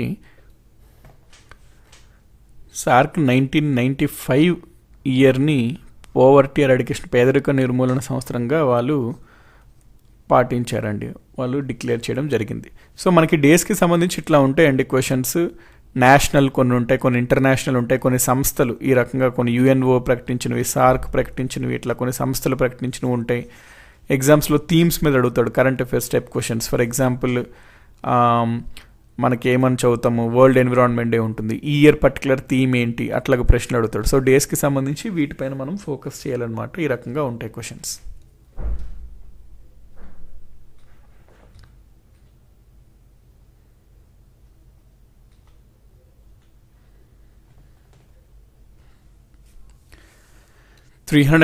ఫస్ట్ క్వశ్చన్ అండి. Mangalore is situated on the banks of which of the following river. కింద వాటిలో ఏ నది ఒడ్డున మంగళూరు ఉంది అని ప్రశ్న అడుగుతున్నాడు. ఇక్కడ ఒక సిటీ ఉంది, అది ఏ నది ఒడ్డున ఉంది అని ప్రశ్న అడుగుతున్నాడు. సో ఈ రోజంతా మనము cities located on river banks అనే కాన్సెప్ట్ పైన చూస్తున్నామండి questions. Cities located on river banks. So మనకు దీనికి సంబంధించి ఫస్ట్ యాజ్ యూజువల్ థియరీ చూద్దాము కొంచెం, దాని తర్వాత మనం బిట్స్ చేద్దాం. అయితే ఇట్లాంటి ప్రశ్నలు కూడా మనకి చాలా ఫ్రీక్వెంట్గా అడుగుతున్నాడు అండి కాంపిటేటివ్ ఎగ్జామినేషన్స్లో. సో ఫర్ ఎగ్జాంపుల్ ఒక సిటీ పేరు ఇచ్చి అది ఏ నది ఒడ్డున ఉంది అంటున్నాడు. ఎందుకు ఇది ఇంపార్టెంట్ అంటే గొప్ప గొప్ప నగరాలు అన్నీ ఒకప్పుడు చిన్న ఒక విలేజెస్ లాగా ఫస్ట్ స్టార్టింగ్లో ఒక హంబుల్ బిగినింగ్ ఉండేదన్నమాట, నది ఒడ్డున ప్రారంభమయ్యాయి. ఇప్పుడు చూసుకుంటే ప్రపంచం మొత్తంలో పెద్ద సిటీస్గా చూసుకుంటే అంటే బాగా డెవలప్ అయిన బాగా మెట్రో సిటీస్ అవన్నీ చాలా వరకు దాదాపుగా నది ఒడ్డున ఉంటుంటాయి ఎక్కువ వరకు, నది ఒడ్డున కానీ లేకపోతే సీ షోర్స్ కానీ వాటి, ఎందుకంటే సివిలైజేషన్స్ అట్లా మొదలయ్యాయి అనమాట, వాటి యొక్క బేస్ పునాదులు అట్లా మొదలయ్యాయి. అందుకని చెప్పి ప్రముఖమైన నగరాలు నది ఒడ్డున ఉన్నవి, ఏ నది ఒడ్డున ఉన్నాయి అనేవి మనము ఎగ్జామినేషన్స్లో అడగడం జరుగుతుంది, మనం గుర్తుపెట్టుకోవాలన్నమాట. సో ఈరోజు ఫస్ట్ మనము కాన్సెప్ట్ చూద్దాం. ఇక్కడ చూడండి, సిటీ ఏ నది ఒడ్డున ఉన్నది ఆ సిటీ అని అడుగుతున్నాడు. ఫస్ట్ ఢిల్లీ చూసుకుంటే మనకి యమునా నది ఒడ్డున ఉంటుందండి. ఆగ్రా మనకి ఫొటోస్లో కూడా చూస్తాం కదా, తాజ్మహల్ ఉంటుంది, తాజ్మహల్ పక్కనే యమునా నది ప్రవహిస్తుంటుంది. సో ఆగ్రా అంటే యమునా. నెక్స్ట్ పాట్నా, గంగా అండి, పాట్నా బీహార్లో ఉంటుంది.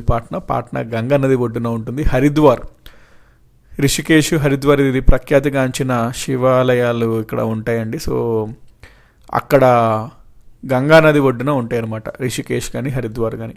నెక్స్ట్ అలహాబాద్, దీన్నే ప్రయాగ అని కూడా అంటారు. సో గంగా యమున యొక్క కలయిక దగ్గర మనకి అలహాబాద్ అనేది ఉంటుందండి. గంగా యమున ఈ రెండు నదులు కలుస్తాయి అలహాబాద్లో, ప్రయాగలో. ఒక మైథలాజికల్ రివర్ కూడా ఉంటుందండి, సరస్వతి, అంటే ఒకప్పుడు ఉండేది అంటారు, ఇప్పుడు లేదు, ఒకప్పుడు ఉండేది అంటారు. సో ఈ మూడు నదుల యొక్క కలయికే అనమాట ఈ అలహాబాద్, లేదా ప్రయాగ అంటాం. ఇక్కడే ఈ కుంభమేళా లేకపోతే మహాకుంభమేళా జరుగుతుంటుంది. నెక్స్ట్ వారణాసి గంగా నది ఒడ్డున ఉంటుందండి. గౌహతి బ్రహ్మపుత్ర నది ఒడ్డున ఉంటుంది. కాన్పూర్, ఉత్తరప్రదేశ్లో కాన్పూర్ అనే నగరం ఉంటుంది, అది గంగా నది ఒడ్డున ఉంటుంది. జబల్పూర్ నర్మదా నది ఒడ్డున ఉంటుంది. భరూచ్ నర్మదా రివర్ నది ఒడ్డున ఉంటుంది. లక్నో సిటీ, యూపీ ఉంది కదండి, యూపీకి క్యాపిటల్ లక్నో అనేది గోమ్తి రివర్ నది ఒడ్డున ఉంటుంది. నెక్స్ట్ హైదరాబాద్, మనకు తెలుసు కదండి, హైదరాబాద్ మూసీ నది ఒడ్డున ఉంటుంది. నాసిక్ గోదావరి.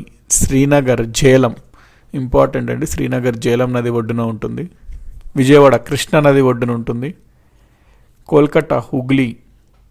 అహ్మదాబాద్ సబర్మతి. సూరత్ తప్తి. తిరుచిరపల్లి కావేరీ నది ఒడ్డున ఉంటుంది. కటక్ ఒరిస్సాలో ఉంటుంది, మహానది నది ఒడ్డున. అయోధ్య అనే నగరము సరయూ నది ఒడ్డున ఉంటుంది. లుడియానా పంజాబ్ రాష్ట్రంలో ఉంటుంది, సట్లజ్ నది ఒడ్డున ఉంటుంది. కుల్లు బియాస్ నది ఒడ్డున ఉంటుంది. ఉజ్జయిన్ క్షిప్రా నది ఒడ్డున ఉంటుంది. హంపి తుంగభద్ర నది ఒడ్డున ఉంటుంది. పూణే ముతా రివర్.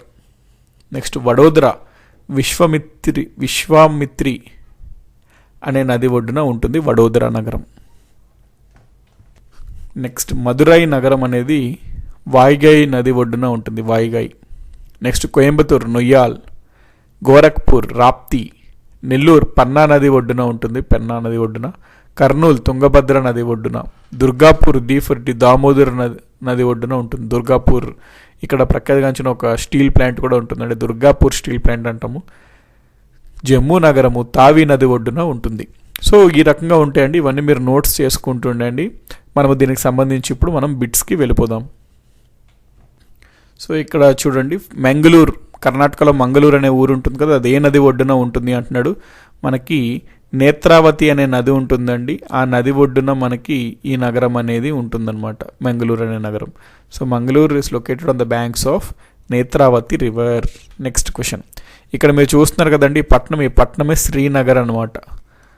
బాగుంది కదండి లొకేషన్. సో శ్రీనగర్, ఈ నగరం ఒడ్డున ఒక నది ఒడ్డున ఉంటుంది. ఈ నది ఇక్కడ ఉంది కదండి, ఈ నది ఒడ్డున శ్రీనగర్ లొకేట్ అయింది. అయితే ఇది ఏ నది అని ప్రశ్న అడుగుతున్నాడు. ఇది ఏ నది అండి? ఝేలం రివర్ అనమాట. So Jhelum is the correct answer. Next, Surat is situated on the banks of which river? Surat అనేది మన గుజరాత్ రాష్ట్రంలో ఒక నగరం అండి. ఒకప్పుడు బ్రిటిష్ కాలంలో ఇది చాలా ప్రఖ్యాతిగాంచిన నగరం అనమాట, ఎందుకంటే ఇక్కడ నుంచి వ్యాపారం వాణిజ్యం అన్నీ బాగా జరిగేవి. అయితే ఇటువంటి సూరత్ ఏ నది ఒడ్డున ఉంది అంటున్నాడండి? తప్తి రివర్ నది ఒడ్డున ఉంటుంది సూరత్ నగరం. నెక్స్ట్, న్యూఢిల్లీ మనం చదివాం కదండి, యమునా నది ఒడ్డున ఉంటుంది న్యూఢిల్లీ అని. న్యూఢిల్లీలో ఒక మెట్రో స్టాప్ కూడా ఉంటుందండి, యమునా బ్యాంక్ అని. సో యమునా నది ఒడ్డున న్యూఢిల్లీ అనే సిటీ ఉంటుంది. నెక్స్ట్, బీహార్లోని గయా ఉంటుంది కండి, Bodh Gaya famous for Buddhist pilgrimage అనమాట. బోధ్ గయా టెంపుల్ ఉంటుంది అక్కడ, బోధి టెంపుల్. సో అటువంటి గయా ఏ నది ఒడ్డున ఉంటుంది అంటే ఫాల్గు నది ఒడ్డున గయా అనే పట్టణం ఉంటుంది. నెక్స్ట్, దిబ్రూఘడ్ ఈ situated along the banks of which river? మనకి బ్రహ్మపుత్ర నది ఒడ్డున ఉంటుందండి దిబ్రూఘడ్ అనే పట్టణం.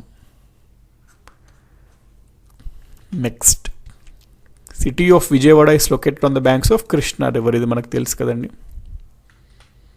Hospet is located along the banks of, Hospet అనేది కర్ణాటకలో ఉంటుంది, తుంగభద్ర నది ఒడ్డున ఉంటుంది ఈ నగరం. So Tungabhadra. Nellore situated on banks of river Penna అండి, చూసాం కదండి మనం తిరిగి చదువుతున్నప్పుడు. నెక్స్ట్ మ్యాచ్ ద ఫాలోయింగ్ అన్నాడండి. జనరల్గా ఇట్లాంటి క్వశ్చన్స్ అడగచ్చు ఈ కాన్సెప్ట్ పైన. సో నాసిక్ చూస్తే ఏ నది ఒడ్డున ఉంటుంది మనకి, గోదావరి నది ఒడ్డున ఉంటుందండి నాసిక్. సో నాసిక్ గోదావరి. నెక్స్ట్ కరద్ అనేది ఒక పట్టణం అండి, ఇది కృష్ణా నది ఒడ్డున ఉంటుంది. సంబల్పూర్ నది ఎక్కడండి, మహానది ఒడ్డున ఉంటుంది. సంబల్పూర్ ఒరిస్సా దగ్గరలో ఉంటుంది సంబల్పూర్, మహానది ఒడ్డున ఉంటుంది. ర్యాంగ్పో అనేది మనకి తీస్తా రివర్ అండి, తీస్తా రివర్ ఒడ్డున ఉంటుంది. So BADC is the correct answer. So ఈ రకంగా అండి మనం ఈరోజు సిటీస్ వాటి యొక్క ఏ రివర్ బ్యాంక్స్ పైన లొకేటెడ్ ఉన్నాయో కాన్సెప్ట్ చూసాం, బిట్స్ చూసాం కదా. ఇవన్నీ నోట్స్లో మెన్షన్ చేసుకోండి, రివైజ్ చేసుకుంటుండండి. ఖచ్చితంగా ఎగ్జామినేషన్స్లో ఈ బిట్స్ అడుగుతున్నాడు కాబట్టి definitely these questions and concept will be useful for the examinations.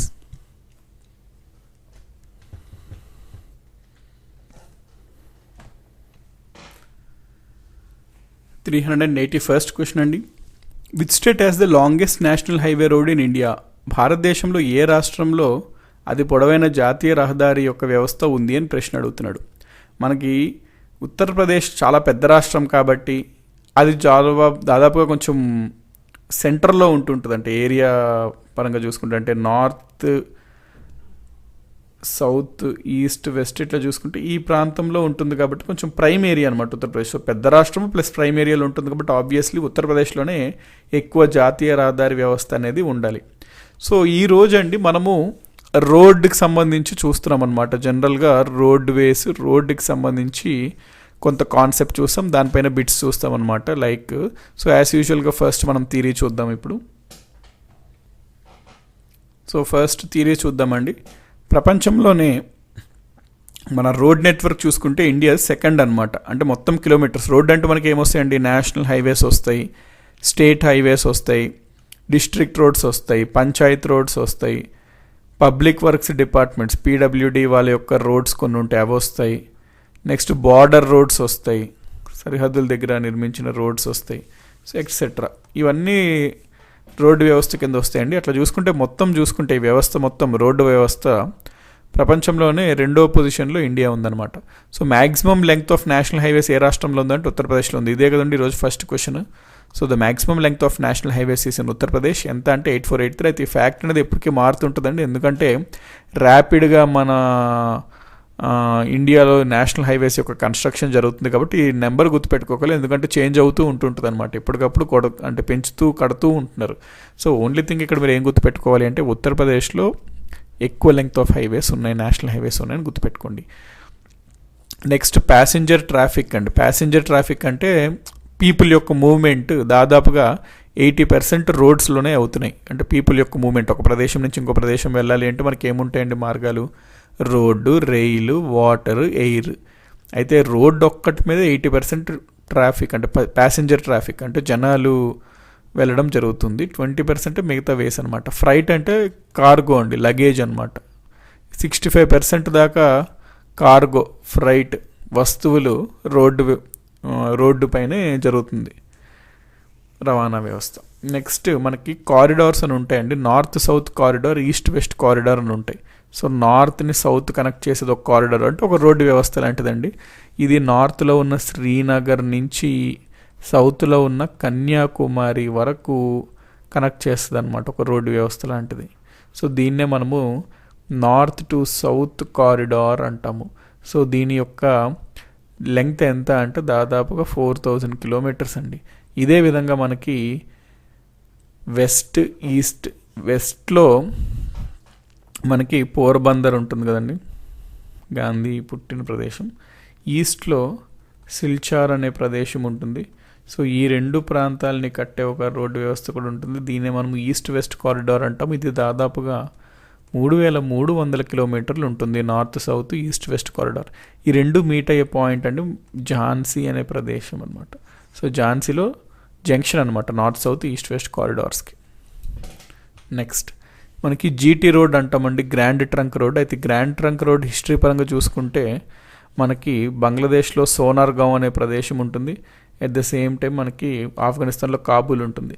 ఈ రెండు ప్రాంతాలని కలిపే రోడ్ అండి. ఈ రోడ్నే జీటీ రోడ్ అంటాం, గ్రాండ్ ట్రంక్ రోడ్. అయితే ఇది మనకి హిస్టరీ పరంగా చూసుకుంటే మొట్టమొదటిగా ఈ కాన్సెప్ట్ అంటే ఇక్కడ మన ఈస్ట్ పార్ట్ నుంచి వెస్ట్ పార్ట్ అంటే మన బంగ్లాదేశ్లో ఇప్పుడు ప్రెసెంట్ డే బంగ్లాదేశ్ నుంచి ఆఫ్ఘనిస్తాన్ వరకు కనెక్ట్ చేసే ఒక రోడ్డు ఉండాలి. ఎందుకంటే వ్యాపారం అనేది ఎక్కువ ఈ రూట్లో జరిగేది అనే ఒక ఉద్దేశంతో మౌర్య ఎంపరర్ అయిన చంద్రగుప్త మౌర్యుల రాజైన చంద్రగుప్త మౌర్య ఫస్ట్ టైం ఈ కాన్సెప్ట్ని తీసుకొచ్చాడు, ఐడియాని. కొంతవరకు మెల్లగా నిర్మాణం జరుగుతూ ఉండేది. దాని తర్వాత దీన్ని పెద్దగా పట్టించుకోలేదు తర్వాత రాజులు. అయితే ఢిల్లీ సింహాసనంపైకి షేర్ షా సూరి వస్తాడండి, హుమాయూన్ టైం ఆ టైంలో. సో ఇతను మళ్ళీ దీనిపైన ప్రత్యేక దృష్టి పెట్టించి దీన్ని బాగుపరిచి దీన్ని రెనోవేట్ చేసి కొంత దీన్ని పొడిగిస్తాడు కూడా, ఎక్స్టెండ్ కూడా చేస్తాడు. సో ఈ రోడ్ని మనము గ్రాండ్ ట్రంక్ రోడ్ అంటాము. నెక్స్ట్ గోల్డెన్ క్వాడ్రిలేటరల్ అని ఉంటుందండి. అంటే ఇండియాలో మెయిన్ ప్రధానమైన నగరాలు ఢిల్లీ, ముంబై, కల్కట్టా, చెన్నై, ఈ 4 ప్రాంతాలను కలిపే ఒక రోడ్డు వ్యవస్థ గోల్డెన్ క్వాడ్రిలేటరల్ అండి. సో ఈ 4 నగరాలు, దీని టోటల్ లెంగ్త్ ఎంత అంటే 5,846 కిలోమీటర్లు. సో మ్యాక్సిమం డిస్టెన్స్ ఇది ఎక్కడ అంటే కోల్కతా నుంచి చెన్నై అండి. ఈ లెంగ్త్ ఉంది కదండి, ఇది ఎక్కువ అనమాట, 1684 కిలోమీటర్స్. అంటే మొత్తం 4 ఉన్నాయి కదా, 4లో ఈ లెంగ్త్ ఎక్కువ, కల్కట్టా టు చెన్నై. నెక్స్ట్ ఏ రాష్ట్రం గుండా మ్యాక్సిమం ఈ గోల్డెన్ క్వాడ్రిలేటరల్ రవాణా సంస్థ ఈ రోడ్డు వ్యవస్థ నడుస్తుంది అంటే ప్రవహిస్తుంది అంటే ఆంధ్రప్రదేశ్లో అండి. ఆంధ్రప్రదేశ్ రాష్ట్రంలో దాదాపుగా ఈ గోల్డెన్ క్వాడ్రిలేటరల్కి సంబంధించిన రోడ్డు వ్యవస్థ 1014 కిలోమీటర్లు ఆంధ్రప్రదేశ్లో ఉందన్నమాట. నెక్స్ట్ ఇక్కడ హైవేస్కి చూసుకోండి అండి. నేషనల్ హైవేస్ జనరల్గా మీరు కొన్ని స్టాండర్డ్ కొంచెం బుక్స్ చదివేటట్లు ఉంటే, కొంచెం ఓల్డ్ ఎడిషన్స్ అయితే అవి మీకు వేరే నెంబర్స్ ఇస్తాయండి. NH5 అని, NH7 అని, NH9 అని. కాకపోతే వాటి నేమ్స్ అన్నీ ఇప్పుడు మారిపోయినాయి అనమాట, నెంబర్స్. అందుకని మీరు నేషనల్ హైవేస్కి ఎప్పుడైనా చదివితే కంపల్సరీ న్యూ ఎడిషన్ బుక్సే చదవండి, ఎందుకంటే నెంబర్స్ మారాయి అనమాట. ఫర్ ఎగ్జాంపుల్ ఇక్కడ చూడండి, ఇవన్నీ మారిన నెంబర్స్తో, అంటే లేటెస్ట్ ఎడిషన్ అండి ఇవన్నీ. సో అంటే లేటెస్ట్ నెంబర్స్ అనమాట. మనకి జనరల్గా ఏదైనా హైవే నార్త్ నుంచి సౌత్కి ప్రవహిస్తుంది అనుకోండి, ఆ హైవేకి మనము ఈవెన్ నెంబర్స్ ఇచ్చాము, 2, 4, 6, 8 అట్లాగా. ఏదైనా ఒక హైవే ఈస్ట్ వెస్ట్ ఈ రకంగా ప్రవహిస్తుంది అనుకోండి, వాటికి ఆడ్ నెంబర్స్ ఇవ్వడం జరిగింది. సో మనకి NH44 అనేది లాంగెస్ట్ హైవే అండి. అది పొడవైన హైవే ఏది అంటే NH44. అది ఏ నగరాల నుంచి వెళ్తుంది అంటే నార్త్ నుంచి మొదలైంది. శ్రీనగర్, జమ్మూ, పతాన్కోట్, జలంధర్, లుడియానా, అంబాలా, కర్నల్, పానీపట్, ఢిల్లీ, ఫరీదాబాద్, మథుర, ఆగ్రా, గ్వాలియర్, ఝాన్సీ, లక్నో, నాగ్పూర్, ఆదిలాబాద్, హైదరాబాద్, కర్నూలు, బెంగళూరు, సాలెం, మదురై, కన్యాకుమారి. సో శ్రీనగర్ నుంచి మొదలై కన్యాకుమారి వరకు వెళ్తుంది. కాబట్టి ఇది అన్నిటికన్నా పొడవైన రహదారి అనమాట NH44. నెక్స్ట్ దీని యొక్క లెంగ్త్ చూడండి, 3745, లాంగెస్ట్ అనమాట ఇది. నెక్స్ట్ వచ్చేసరికి NH27 అండి. ఇది మనకి పోర్బందర్ నుంచి సిల్చార్ అంటే వెస్ట్ టు ఈస్ట్ అనమాట, ఇది 3507. నెక్స్ట్ NH48 ఉంటుందండి, ఢిల్లీ టు చెన్నై అనమాట ఇది. సో 2807. నెక్స్ట్ NH16 ఆంధ్రప్రదేశ్లో కొంత భాగం వెళ్తుందండి హైవే. ఇది యాక్చువల్లీ కల్కట్టా టు చెన్నై, మధ్యలో మన విశాఖపట్నం, విజయవాడ, నెల్లూరు ఇవన్నీ కవర్ అవుతాయి. దీన్నే ముందు NH5 అనేవారండి, ఇప్పుడు మార్చారు పేరు, NH16 ప్రెసెంట్ నేమ్ అనమాట. Next NH19 Delhi to Calcutta. NH53 Paradip, ఒరిస్సాలో ఉంటుందండి, పారాదీప్ పోర్ట్. హజీరా, సూరత్ అంటే గుజరాత్లో మనకి హజీరా, సూరత్ ఉంటాయి కదా, అక్కడి నుంచి పారాదీప్ పోర్ట్ వరకు ఈ హైవే అనమాట, NH53. సో ఇవి గుర్తుపెట్టుకోండి హైవేస్. నెక్స్ట్ సో ఇవ్వండి లైక్ రోడ్డుకి సంబంధించిన థియరీ. దీని మీద ఇప్పుడు మనం క్వశ్చన్స్ చూద్దాం ఒకసారి. Which state has the longest national highway road in India అంటే మనం ఏమనుకున్నామండి, ఉత్తరప్రదేశ్ కదా. 382 క్వశ్చన్. లాంగెస్ట్ నేషనల్ హైవే చెప్పాలంటే ఇది మీరు మనం ఇందాక థియరీ చదివినప్పుడు ఏమనుకున్నాము, NH44.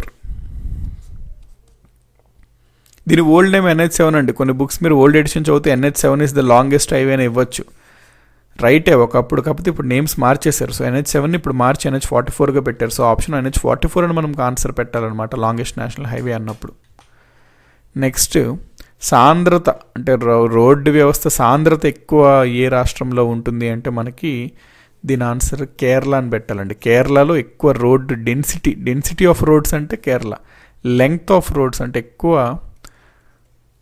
కిలోమీటర్ల పరంగా రోడ్డు వ్యవస్థ ఏ రాష్ట్రంలో ఉంది అంటే ఉత్తరప్రదేశ్ అనాలి. ఎక్కువ రోడ్డు సాంద్రత కలిగిన రాష్ట్రం ఏది అంటే కేరళగా ఉండాలి. డెన్సిటీ ఆఫ్ రోడ్స్ అంటే ఏంటండి, ఒక స్క్వేర్ కిలోమీటర్ ఏరియా తీసుకుంటే ఒక కిలోమీటర్ ఇది. సో ఒక స్క్వేర్ కిలోమీటర్ ఏరియా అంటాం ఈ ఏరియాని. అందులో రోడ్డు వ్యవస్థ ఎన్ని కిలోమీటర్లు ఉంది, మొత్తం రోడ్డు వ్యవస్థ డిఫరెంట్ రోడ్స్ ఉంటాయి కదండి, ఆ మొత్తం రోడ్ లెంగ్త్ ఉంది అని చెప్పేదే డెన్సిటీ అనమాట. సో ఇది ఏ రాష్ట్రంలో ఎక్కువ ఉందంటే కేరళలో ఎక్కువ ఉంది. నెక్స్ట్ మనకి నేషనల్ హైవేస్ ఉంటాయండి, అవి సెంట్రల్ గవర్నమెంట్ చేతిలో ఉంటుంటే అండ్ వాళ్ళ బాధ్యత అనమాట వాటి నిర్వహణ. వేరేస్ స్టేట్ హైవేస్ మరియు జిల్లా రోడ్లు ఉంటాయి, రాష్ట్ర రహదారులు మరియు జిల్లా రోడ్లు డిస్ట్రిక్ట్ రోడ్స్, ఇవి స్టేట్ గవర్నమెంట్ యొక్క బాధ్యత అండి. నెక్స్ట్ బార్డర్ రోడ్స్ ఆర్గనైజేషన్ అనే ఒక సంస్థ ఉంటుంది. ఈ సంస్థ యొక్క ముఖ్య ఉద్దేశం ఏంటంటే మన ఇండియా బార్డర్ ఉంటుంది కదండి, అంటే చాలా పొడవైన ఇక్కడ గుజరాత్ నుంచి వెళ్ళి జమ్మూ అండ్ కాశ్మీర్, అరుణాచల్ ప్రదేశ్, ఇదంతా ఈ ఏరియా అంతా మనకి ఇట్లా బార్డర్గానే ఉంటుంది కదండి వేరే దేశాలతో.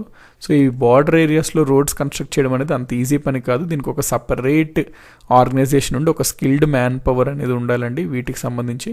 అందుకనే ఒక సపరేట్ ఆర్గనైజేషన్ ఉంటే మంచిది అని చెప్పి ఈ పర్పస్ కోసం మనము బార్డర్ రోడ్స్ ఆర్గనైజేషన్ని స్థాపించాము. అయితే ఏ సంవత్సరం స్థాపించామని ప్రశ్న అడుగుతున్నాడు. మనం బార్డర్ రోడ్స్ ఆర్గనైజేషన్ని మే 1916 స్థాపించామండి. నెక్స్ట్ ఏ సంవత్సరంలో షిప్పింగ్ మంత్రిత్వ శాఖ మరియు రహదారి రవాణా మంత్రిత్వ శాఖను విలీనం చేసి షిప్పింగ్ మరియు రోడ్డు రవాణా రహదారుల మంత్రిత్వ శాఖగా మార్చారు అని ప్రశ్న అడుగుతున్నాడు. మనకి 2004 కన్నా ముందు చూసుకుంటే మినిస్ట్రీ ఆఫ్ షిప్పింగ్ అనేది ఒక మంత్రిత్వ శాఖ అండి, సపరేట్, ఇది ఒకటి. Next ministry of road transport, ఈ రెండు సపరేట్ అనమాట మినిస్ట్రీలు. 2004లో రెండింటిని కలిపేసి దాన్ని మనము ministry of shipping and road transport and హైవేస్గా పేరు పెట్టాం. సో ఏ సంవత్సరం అంటే 2004 అనమాట ఆన్సర్. Next in which year national highways authority of India formed. NHAI అని ఉంటుందండి, national highways authority of India. ఈ సంస్థ మన భారతదేశంలో ఉన్న జాతీయ రహదారులని పర్యవేక్షించి వాటికి సంబంధించి మెయింటెనెన్స్ కానీ వాటికి సంబంధించిన కోఆర్డినేషన్ అంతా ఈ సంస్థ చూసుకుంటుంది. అయితే ఈ సంస్థ ఏ సంవత్సరంలో ఏర్పడింది అని ప్రశ్న అడుగుతున్నాడు. మనకి NHAI అనేది 1988లో స్థాపించబడిందండి, 1988 అనమాట NHAI. నెక్స్ట్ ఇక్కడ చూడండి, మ్యాచ్ ద ఫాలోయింగ్ లాగా ప్రశ్న అడిగాడు. సో ఇక్కడ మనం చూసుకుంటే మనకి ఏం తెలుసండి, ఇది యాక్చువల్లీ పేరు మారడం జరిగిందండి, NH44 అయ్యింది కదా ఇది మనకి. సో NH44 ఎక్కడి నుంచి ఎక్కడి వరకు అండి, ఓకే. సో ఒకవేళ మనకు ఓల్డ్ నెంబరింగ్ పైన కూడా మరి ఇట్లా ప్రశ్నిస్తే ఓల్డ్ నెంబర్ మీద అడిగాడు అన్నట్టు మనం గ్రహించాలండి. ఒకవేళ ఇక్కడ 44 ఇస్తే న్యూ అన్నట్టు మనం గ్రహించాలి. ఇందులో మనం కనుక చూసుకున్నట్లయితే మనకి 1A డైరెక్ట్ అండి, జలంధర్ టు యూరి అనమాట 1A. నెక్స్ట్ ఏమొస్తుంది మనకి NH1 అంటున్నాడండి. సో NH1 మనకి ఏమని తెలుసు, మనకి NH1 is Delhi to Amritsar అనమాట. NH1 national highway 1 is Delhi to Amritsar, okay. Next NH2 అంటే మళ్ళీ ఆగ్రా టు ముంబై అండి, అంటే డైరెక్ట్గా మ్యాచ్ అనమాట ఇవి. NH2 Agra to Mumbai. NH7 Varanasi to Kanyakumari, అంటే ఓల్డ్ నెంబరింగ్ పైన బేస్ చేసి ఉందన్నమాట ఈ question. So this question was based upon old numbering. ఇట్లా ఇస్తే ఇంకా మనం క్వశ్చన్ ఓల్డ్ నెంబరింగ్ మీద అడిగాడు అని పెట్టాలి. లేకపోతే జనరల్గా ఎగ్జామినేషన్స్ అడిగితే నాకు తెలిసినంత వరకు కొత్త నెంబర్స్తోనే ఇస్తాడండి. ఇది NH44 అంటాడు, అప్పుడు ఆప్షన్స్ ఇవే అవుతాయి అనమాట, వారణాసి టు కన్యాకుమారి అట్లాగా. So 1 Delhi to Amritsar, 1A అంటే జలంధర్ టు యూరి, 2 అంటే ఆగ్రా టు ముంబై, వేరే 7 or present NH44 is Varanasi to Kanyakumari. So 1, 2, 3, 4 is the correct answer. Next which among the following national highways are collectively called as the grand trunk road. కింద జాతీయ రహదారుల్లో ఏది సమిష్టిగా grand trunk road అని పిలుస్తారు. మనకి national highway 1 ఉంది, national highway 2 ఉంది కదండి. ఎట్ ప్రెజెంట్ ఈ రెండింటిని కలిపే మనము, అంటే నేషనల్ హైవే 1 కొంతవరకు ఉంటుంది, దాని తర్వాత నేషనల్ హైవే 2 ఉంటుంది.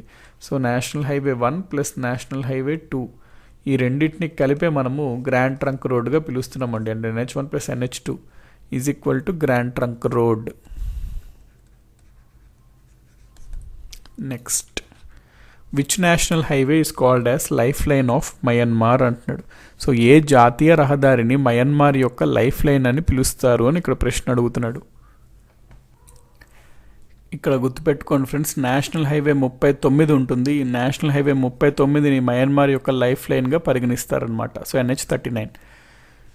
సో ఇదండి ఈరోజు మనము రోడ్స్ గురించి చూసాం కదా, థియరీ ప్లస్ దానికి సంబంధించిన క్వశ్చన్స్. సో మీరు దీనిపైన వర్కౌట్ చేయండి. దీనికి సంబంధించి క్వశ్చన్స్ ఈ రకంగా ఉంటాయి, కాన్సెప్ట్ ఈ రకంగా మనం చదవాలి, ఒక ఐడియా మీకు వచ్చింది కదా.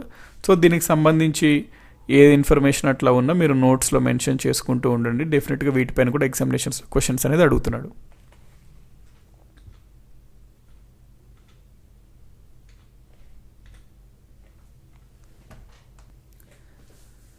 $391st క్వశ్చన్ అండి. What was build by emperor Shah Jahan when he shifted his capital from Agra to Delhi అంటున్నాడు. చక్రవర్తి షాజహాన్ తన రాజధానిని ఆగ్రా నుంచి ఢిల్లీకి మార్చినప్పుడు ఏది నిర్మించారు అని ప్రశ్న అడుగుతున్నాడు ఇక్కడ. సో దీని ఆన్సర్ ఏంటి అంటే, మనకి మొఘల్స్ పరిపాలిస్తున్నప్పుడు ఫస్ట్ ఎవరండి, బాబర్, తర్వాత హుమాయూన్, తర్వాత అక్బర్, తర్వాత జహంగీర్, తర్వాత షాజహాన్, తర్వాత ఔరంగజేబ్. బాద్షా అని గుర్తుపెట్టుకోండి, బాద్షా. సో ఇక్కడ షాజహాన్ అనే మొఘల్ చక్రవర్తి పరిపాలిస్తున్నప్పుడు ఇక్కడ వరకు జనరల్గా వాళ్ళ యొక్క రాజధాని ఆగ్రా ఉండేదండి. షాజహాన్ ఏం చేశాడంటే ఆగ్రా నుంచి ఢిల్లీకి రాజధానిని షిఫ్ట్ చేశాడు. మొఘల్ సామ్రాజ్యం యొక్క రాజధానిని ఆగ్రా నుంచి ఢిల్లీకి. సో ఎప్పుడైతే ఆగ్రా నుంచి ఢిల్లీకి షిఫ్ట్ చేశాడో, ఢిల్లీలో మరి ఒక కోట కట్టాలి కదండి, అందుకనే రెడ్ ఫోర్ట్ కట్టాడనమాట ఢిల్లీలో. సో ఏది కట్టాడు, రాజధాని ఆగ్రా నుంచి ఢిల్లీకి మార్చినప్పుడు రెడ్ ఫోర్ట్ కట్టడం జరిగింది. సో మనము ఈరోజు ఫోర్ట్స్, కోటలు మరియు ప్యాలెసెస్, వీటి గురించి చూద్దామండి. యాజ్ యూజువల్ ఫస్ట్ కొంత కాన్సెప్ట్ చూద్దాం సంబంధించింది, వీటికి సంబంధించింది. దాని తర్వాత క్వశ్చన్స్ చూద్దాం, ఏ రకంగా వాటిపైన అడుగుతున్నాడు అని చెప్పి ఎవ్రీ క్వశ్చన్ మనము ఈజీగా ఆన్సర్ చేసే విధంగా చేయగలుగుతాం అనమాట కాన్సెప్ట్ చూసిన తర్వాత. సో కాన్సెప్ట్కి వెళ్దాం ఫస్ట్. ఇదిగోండి ఇక్కడ ఏముంది, కోటల గురించి ఉంది. ఫస్ట్ ఏ కోట, అది ఎక్కడో ఉంది, దాన్ని ఎవరు నిర్మించారు. సో ఫస్ట్ మనం రెడ్ ఫోర్ట్ అనుకుంటున్నాము. క్వశ్చన్ ఇదే కదా మనకు ఫస్ట్ క్వశ్చన్ ఈరోజు. ఎక్కడ ఉందంటే ఢిల్లీలో ఉంది. ఎవరు కట్టించారు అంటే షాజహాన్ కట్టించాడు రెడ్ ఫోర్ట్ని, ఢిల్లీలో ఉన్న రెడ్ ఫోర్ట్ని. నెక్స్ట్ రాజస్థాన్లో మనకి చాలా కోటలు ఉంటాయండి. రాజస్థాన్లో జోధ్పూర్లో మనకి మెహరాన్గఢ్ ఫోర్ట్ ఉంటుంది. మెహరాన్గఢ్ ఫోర్ట్ ఎవరు కట్టించారు, రావ్ జోదా కట్టించారు. నెక్స్ట్ రాజస్థాన్లోనే రణతంబోర్ ఫోర్ట్ ఉంటుంది, రణతంబోర్ కోట. దీన్ని చౌహాన్ వంశస్థులు కట్టించారు. రాజస్థాన్లోనే మనకి కుంభాల్గఢ్ ఫోర్ట్ ఉంటుంది, దాన్ని రాణా కుంభ, ఇతని పేరు మీదే వచ్చింది కుంభాల్గఢ్ ఫోర్ట్ అని. సో రాణా కుంభ నిర్మించడం జరిగింది. జైపూర్లో ఆమీర్ ఫోర్ట్ ఉంటుందండి, చాలా ఫేమస్ ఇది. ఎవరైనా రాజస్థాన్లో జైపూర్కి వెళ్ళినట్టయితే ఖచ్చితంగా ఇది విజిట్ చేయండి. చాలా పెద్ద ఫోర్ట్, చాలా బాగుంటుంది. ఆమీర్ ఫోర్ట్ అంటారు, వెరీ ఫేమస్ అనమాట ఇది. సో ఈ ఆమీర్ ఫోర్ట్ని మాన్సింగ్ అనే రాజు కట్టించారు. హైదరాబాద్లో అందరికీ సుపరిచితమే గోల్కొండ ఫోర్ట్ ఉంటుంది, కుతుబ్ షాహీ వంశస్థులకు చెందిందనమాట. సో గోల్కొండ ఫోర్ట్ ఇది. నెక్స్ట్ తమిళనాడులో జింజీ ఫోర్ట్ ఉంటుందండి. జింజీ ఫోర్ట్ ఇది చాలా చరిత్ర కలిగిన ఫోర్ట్ అనమాట. ఇది దాదాపుగా ఇప్పుడు ఒక 1st సెంచరీ 2nd సెంచరీ ఏడీలో నిర్మించారు అంటారు. సో చాలా పురాతనమైన ఫోర్ట్ ఇది, జింజీ ఫోర్ట్. నెక్స్ట్ బ్రిటిషర్స్ కల్కట్టాలో ఫోర్ట్ విలియంని కట్టారండి. బ్రిటిషర్స్ చెన్నైలో సెయింట్ జార్జ్ కట్టారు. నెక్స్ట్ ఇక్కడ ముంబైలోనే యాక్చువల్లీ బ్రిటిషర్స్ అంటే ఈస్ట్ ఇండియా కంపెనీ అండి, బ్రిటిషర్స్ అంటే సెయింట్ డేవిడ్ని కట్టిస్తారు. So David Mumbai, George Chennai, William Kolkata. Next జైపూర్లో ఇందాక అనుకున్నాం చూడండి, ఆమీర్ ఫోర్ట్ ఉంటుందని. ఆమీర్ ఫోర్ట్ని అంబేర్ అని కూడా కొన్ని బుక్స్లో ఇస్తుంటారు, రెండు ఒకటే. దాని యాక్చువల్లీ ప్రొనౌన్సియేషన్ ఆమీర్ అనే చదవాలండి, అంబేర్ అని ఇచ్చిన. సో ఆమీర్ ఫోర్ట్ ఉంటుంది, అక్కడే సేమ్ థింగ్ ఆమీర్ ప్యాలెస్ కూడా ఉంటుందండి. సో ఆమీర్ ప్యాలెస్ కూడా జైపూర్లో ఉంటుంది, మాన్సింగ్ అనే వ్యక్తే కట్టించారు. సో ఆమీర్ ఫోర్ట్ అన్న, ఆమీర్ ప్యాలెస్ అన్న, జైపూర్ రాజస్థాన్, రాజా మాన్సింగ్. నెక్స్ట్ జైపూర్లోనే హవా మహల్ అని ఉంటుంది. హవా మహల్ని కట్టించింది సవాయ్ ప్రతాప్ సింగ్ అనమాట, మహారాజా సవాయ్ ప్రతాప్ సింగ్. నెక్స్ట్ పంజాబ్లో పటియాలా నగరంలో షీష్ మహల్ ఉంటుంది, కట్టించింది మహారాజా నరీందర్ సింగ్. మైసూర్లో మైసూర్ ప్యాలెస్ వెరీ ఫేమస్ కదండి, మైసూర్ ప్యాలెస్ చాలా బాగుంటుంది, టూరిస్ట్ స్పాట్ అనమాట. ఇది కట్టించింది కృష్ణరాజ వడియార్. నెక్స్ట్ హైదరాబాద్లో వెరీ వెరీ ఫేమస్ అండి ఫలక్నుమా ప్యాలెస్. మల్లీశ్వరి సినిమాలో చూపిస్తారు కదా ప్యాలెస్, ఆ ప్యాలెస్ అనమాట ఫలక్నుమా ప్యాలెస్. ఇది నవాబ్ వికర్ ఉల్ ఉమ్రా ఇతను కట్టించారు. ఇది ఇట్లా గుర్తుపెట్టుకోండి. ఫర్ ఎగ్జాంపుల్ మల్లీశ్వర్ అంటే విక్టరీ వెంకటేష్ కదా, వికర్ ఉల్ ఉమ్రా అట్లా సమ్ నిమోనిక్ పెట్టుకొని గుర్తుపెట్టుకోండి. Falaknuma palace built by Nawab Viqar ul Umra. Next ఉదయ్పూర్లో మనకి ఐలాండ్ ప్యాలెస్ అని ఉంటుందండి, దాన్నే జాగ్ మందిర్ అని కూడా అంటారు. ఇది మేవార్కి చెందిన సిసోడియా రూలర్స్ పాలకులు కట్టించారనమాట. ఉదయపూర్లో island palace, Jag Mandir. Next Vadodara, గుజరాత్లో ఉన్న వడోదరాలో లక్ష్మీ విలాస్ ప్యాలెస్ ఉంటుందండి. ఈ ప్యాలెస్ని గైక్వాడ్స్ అంటారు. గైక్వాడ్స్ సాయాజీరావు గైక్వాడ్ 3 అనే అతను కట్టించారు. బిల్ట్ బై మీరు గుర్తుపెట్టుకోకపోయినా అట్లీస్ట్ అది ఎక్కడ ఉంటాయి అనేది గుర్తుపెట్టుకోండి ఖచ్చితంగా. నెక్స్ట్ లాల్గఢ్ ప్యాలెస్ ఉంటుందండి, రాజస్థాన్ బికనేర్లో ఉంటుంది. మహారాజా గంగా సింగ్ కట్టించారు. నెక్స్ట్ మధ్యప్రదేశ్లో మండు అనే నగరం దగ్గర జహాజ్ మహల్ ఉంటుంది, కట్టించింది ఖిల్జీ వంశస్థులు. ఢిల్లీ సుల్తాన్స్లో ఉంటారు కదండి, స్లేవ్ డైనాసిటీ, ఖిల్జీ వంశం, తుగ్లక్. నెక్స్ట్ సయ్యద్ లోడి. ఈ ఖిల్జీలో సుల్తాన్ గియాసుద్దీన్ ఖిల్జీ ఉంటారు కదా, ఇతను కట్టించారనమాట జహాజ్ మహల్ని. నెక్స్ట్ మోతీలాల్ నెహ్రూ ఆనంద్ భవన్ అలహాబాద్లో కట్టించారండి. అలహాబాద్ ఉత్తరప్రదేశ్లో. మోతీలాల్ నెహ్రూ జవహర్లాల్ నెహ్రూ గారి యొక్క తండ్రి గారు అనమాట ఇతను. నెక్స్ట్ న్యూఢిల్లీలో రాష్ట్రపతి భవన్ ఉంటుంది కదా, రాష్ట్రపతి ఇక్కడ ఉంటుంటారు, presidents building.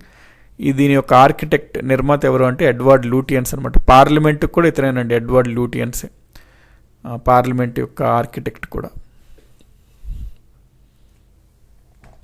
Next కల్కట్టాలో Victoria memorial ఉంటుందండి, చాలా ఫేమస్ అనమాట ఇది. సో కల్కట్టాలో విక్టోరియా మెమోరియల్ యొక్క ఆర్కిటెక్ట్ ఎవరు అంటే William Emerson. So William Emerson was the architect of the విక్టోరియల్ memorial located at Calcutta. Chowmahalla palace ఉంటుందండి హైదరాబాద్లో, చౌమహల్లా ప్యాలెస్. ఇది కట్టించిన వారు నిజాం చెందిన అసఫ్ జాహీ వంశస్థులు అనమాట. నెక్స్ట్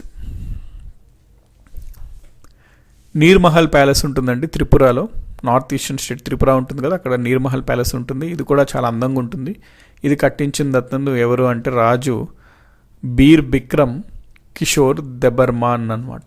సో త్రిపురకు చెందిన త్రిపుర వంశస్థులు ఉండేవారు, త్రిపుర కింగ్డమ్ అని ఉండేది. ఆ కింగ్డమ్ యొక్క రాజు బీర్ బిక్రమ్ కిషోర్ దెబర్మాన్ అనే రాజు నీర్మహల్ ప్యాలెస్ని కట్టించారు.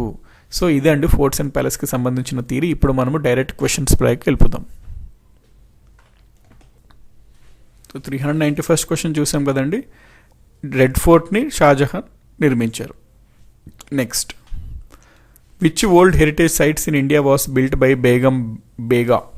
మనకి ముఘల్ రాజుల్లో బాద్షా, బాబర్, హుమాయూన్, అక్బర్, జహాంగీర్, షాజహాన్, ఔరంగజేబ్. అందులో హుమాయూన్ ఉన్నారు కదండి, హుమాయూన్ యొక్క భార్య గారి పేరు బేగం బేగా.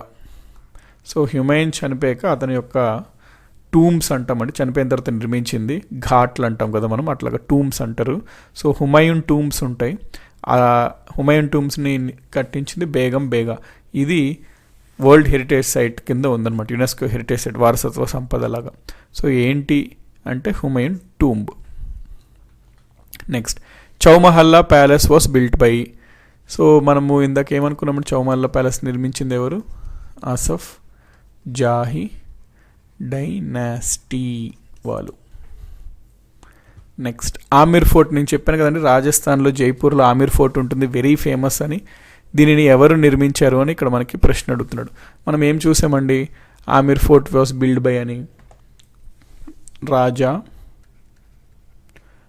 మాన్ సింగ్ అన్నమాట. ఇంకా క్లియర్గా చెప్పాలంటే మాన్ సింగ్ 1 నిర్మించారు ఆమిర్ ఫోర్ట్ని. Next the first fort was constructed by British in India at which among the following places. ఈ ప్రదేశాలు 4 ఇచ్చాడండి, అందులో మొదటి కోటను భారతదేశంలో బ్రిటిష్ వాళ్ళు ఎక్కడ నిర్మించారు అని ప్రశ్న అడుగుతున్నాడు మనకి. అయితే బ్రిటిష్ వారు మొట్టమొదటిగా 1639లో మెడ్రాస్ ప్రాంతంలో ఫోర్ట్ సెయింట్ జార్జ్ని నిర్మించారండి. సో మొట్టమొదటి మెడ్రాస్లో నిర్మించారనమాట మొదటగా బ్రిటిషర్స్ కోటని మెడ్రాస్లో. నెక్స్ట్ ఇది మనకి జూనాగఢ్ ఫోర్ట్ అండి. ఫోర్ట్ని చింతామణి ఫోర్ట్ అని ఒకప్పుడు పిలిచేవారు. సో జూనాగఢ్ ఫోర్ట్ అన్న చింతామణి ఫోర్ట్ అన్న ఒకటే. సో ఈ జూనాగఢ్ ఫోర్ట్ లేదా చింతామణి ఫోర్ట్ ఎక్కడ ఉంది అనే ప్రశ్న మనకు అడుగుతున్నాడు. ఇక్కడ మీరు చూస్తున్నారు కదండి ఇమేజ్, ఇదే అనమాట మనకి Junagarh fort or Chintamani fort. ఈ కోట ఎక్కడ ఉంది అంటే రాజస్థాన్లోని బికనేర్ నగరంలో ఉంటుందండి. బికనేర్ ఇన్ రాజస్థాన్. సో బికనేర్లోని రాజస్థాన్లోని బికనేర్ నగరంలో ఉంటుంది మనకి జూనాగఢ్ ఫోర్ట్. దీన్నే చింతామణి ఫోర్ట్ అని కూడా అంటారు. Next question, Man Mandir palace is located at. ఇక్కడ మీరు చూస్తున్నారు కదండి ప్యాలెస్, ఈ ప్యాలెస్నే మాన్ మందిర్ ప్యాలెస్ అంటాము. అయితే ఈ ప్యాలెస్ ఎక్కడ ఉంది అనే ప్రశ్న అడుగుతున్నాడు మనకి. మనకి మధ్యప్రదేశ్లో గ్వాలియర్ కోట ఉంటుందండి, గ్వాలియర్ ఫోర్ట్. ఆ గ్వాలియర్ ఫోర్ట్ పక్కనే మనకి మాన్ మందిర్ ప్యాలెస్ ఉంటుంది. సో మాన్ మందిర్ ప్యాలెస్ ఎక్కడ ఉంటుందండి? Gwalior in Madhya Pradesh. Next Neermahal palace మనం అనుకున్నాం కదండి, త్రిపురలో ఉంటుంది. మీ నీర్మహల్ ప్యాలెస్ అని ఇందాక తీరి చదువుతున్నప్పుడు. సో ఈ Neermahal ప్యాలెస్నే water palace of Tripura అని కూడా అంటారండి, ఎందుకంటే ఇది వాటర్ దగ్గరలో ఉంటుంది ప్యాలెస్. చూడండి ఎంత బ్యూటిఫుల్గా ఉంది కదా. అయితే దీన్ని ఎవరు నిర్మించారు అని ఇక్కడ ప్రశ్న అడుగుతున్నాడండి. మనం ఇది చూసాం కదండి ఇందాక, నీర్మహల్ ప్యాలెస్ని నిర్మించింది కింగ్ బీర్ బిక్రమ్ కిషోర్ దెబ్బర్మాన్ అని. సో ఇదనమాట answer, king Bir Bikram Kishore Debbarman. Next Gingee fort is located in which state? మీకు చెప్పాను కదండి, దాదాపుకి ఇది 1st century 2nd century ఆ టైంలో నిర్మించారు ఈ ఫోర్ట్ని. ఇది జింజీ ఫోర్ట్ అంటారు దీన్ని. ఇక్కడ చూసారు కదా, ఇక్కడ కొండ ఉంది కదండి, ఈ కొండపైన నిర్మించారనమాట ఈ కోటని.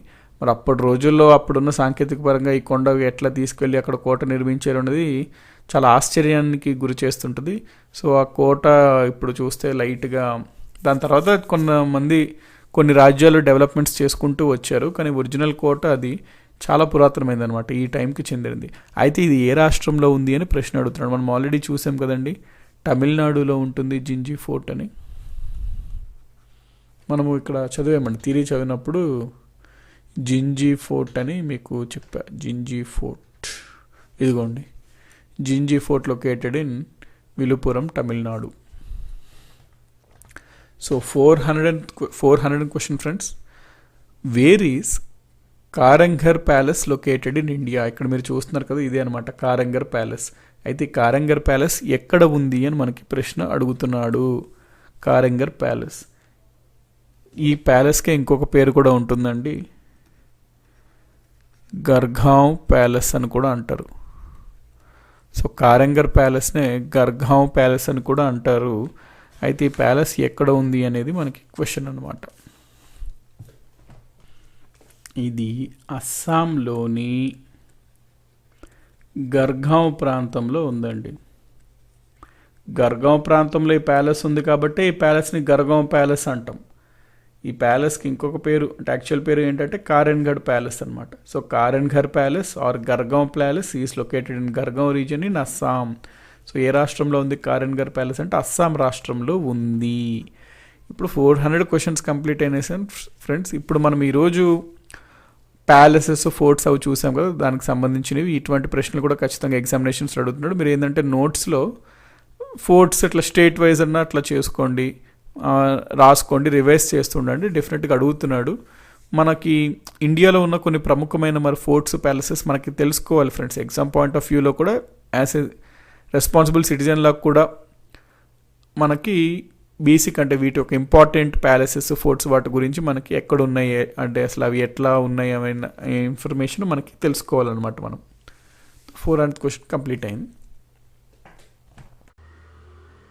So okay guys, thanks for watching.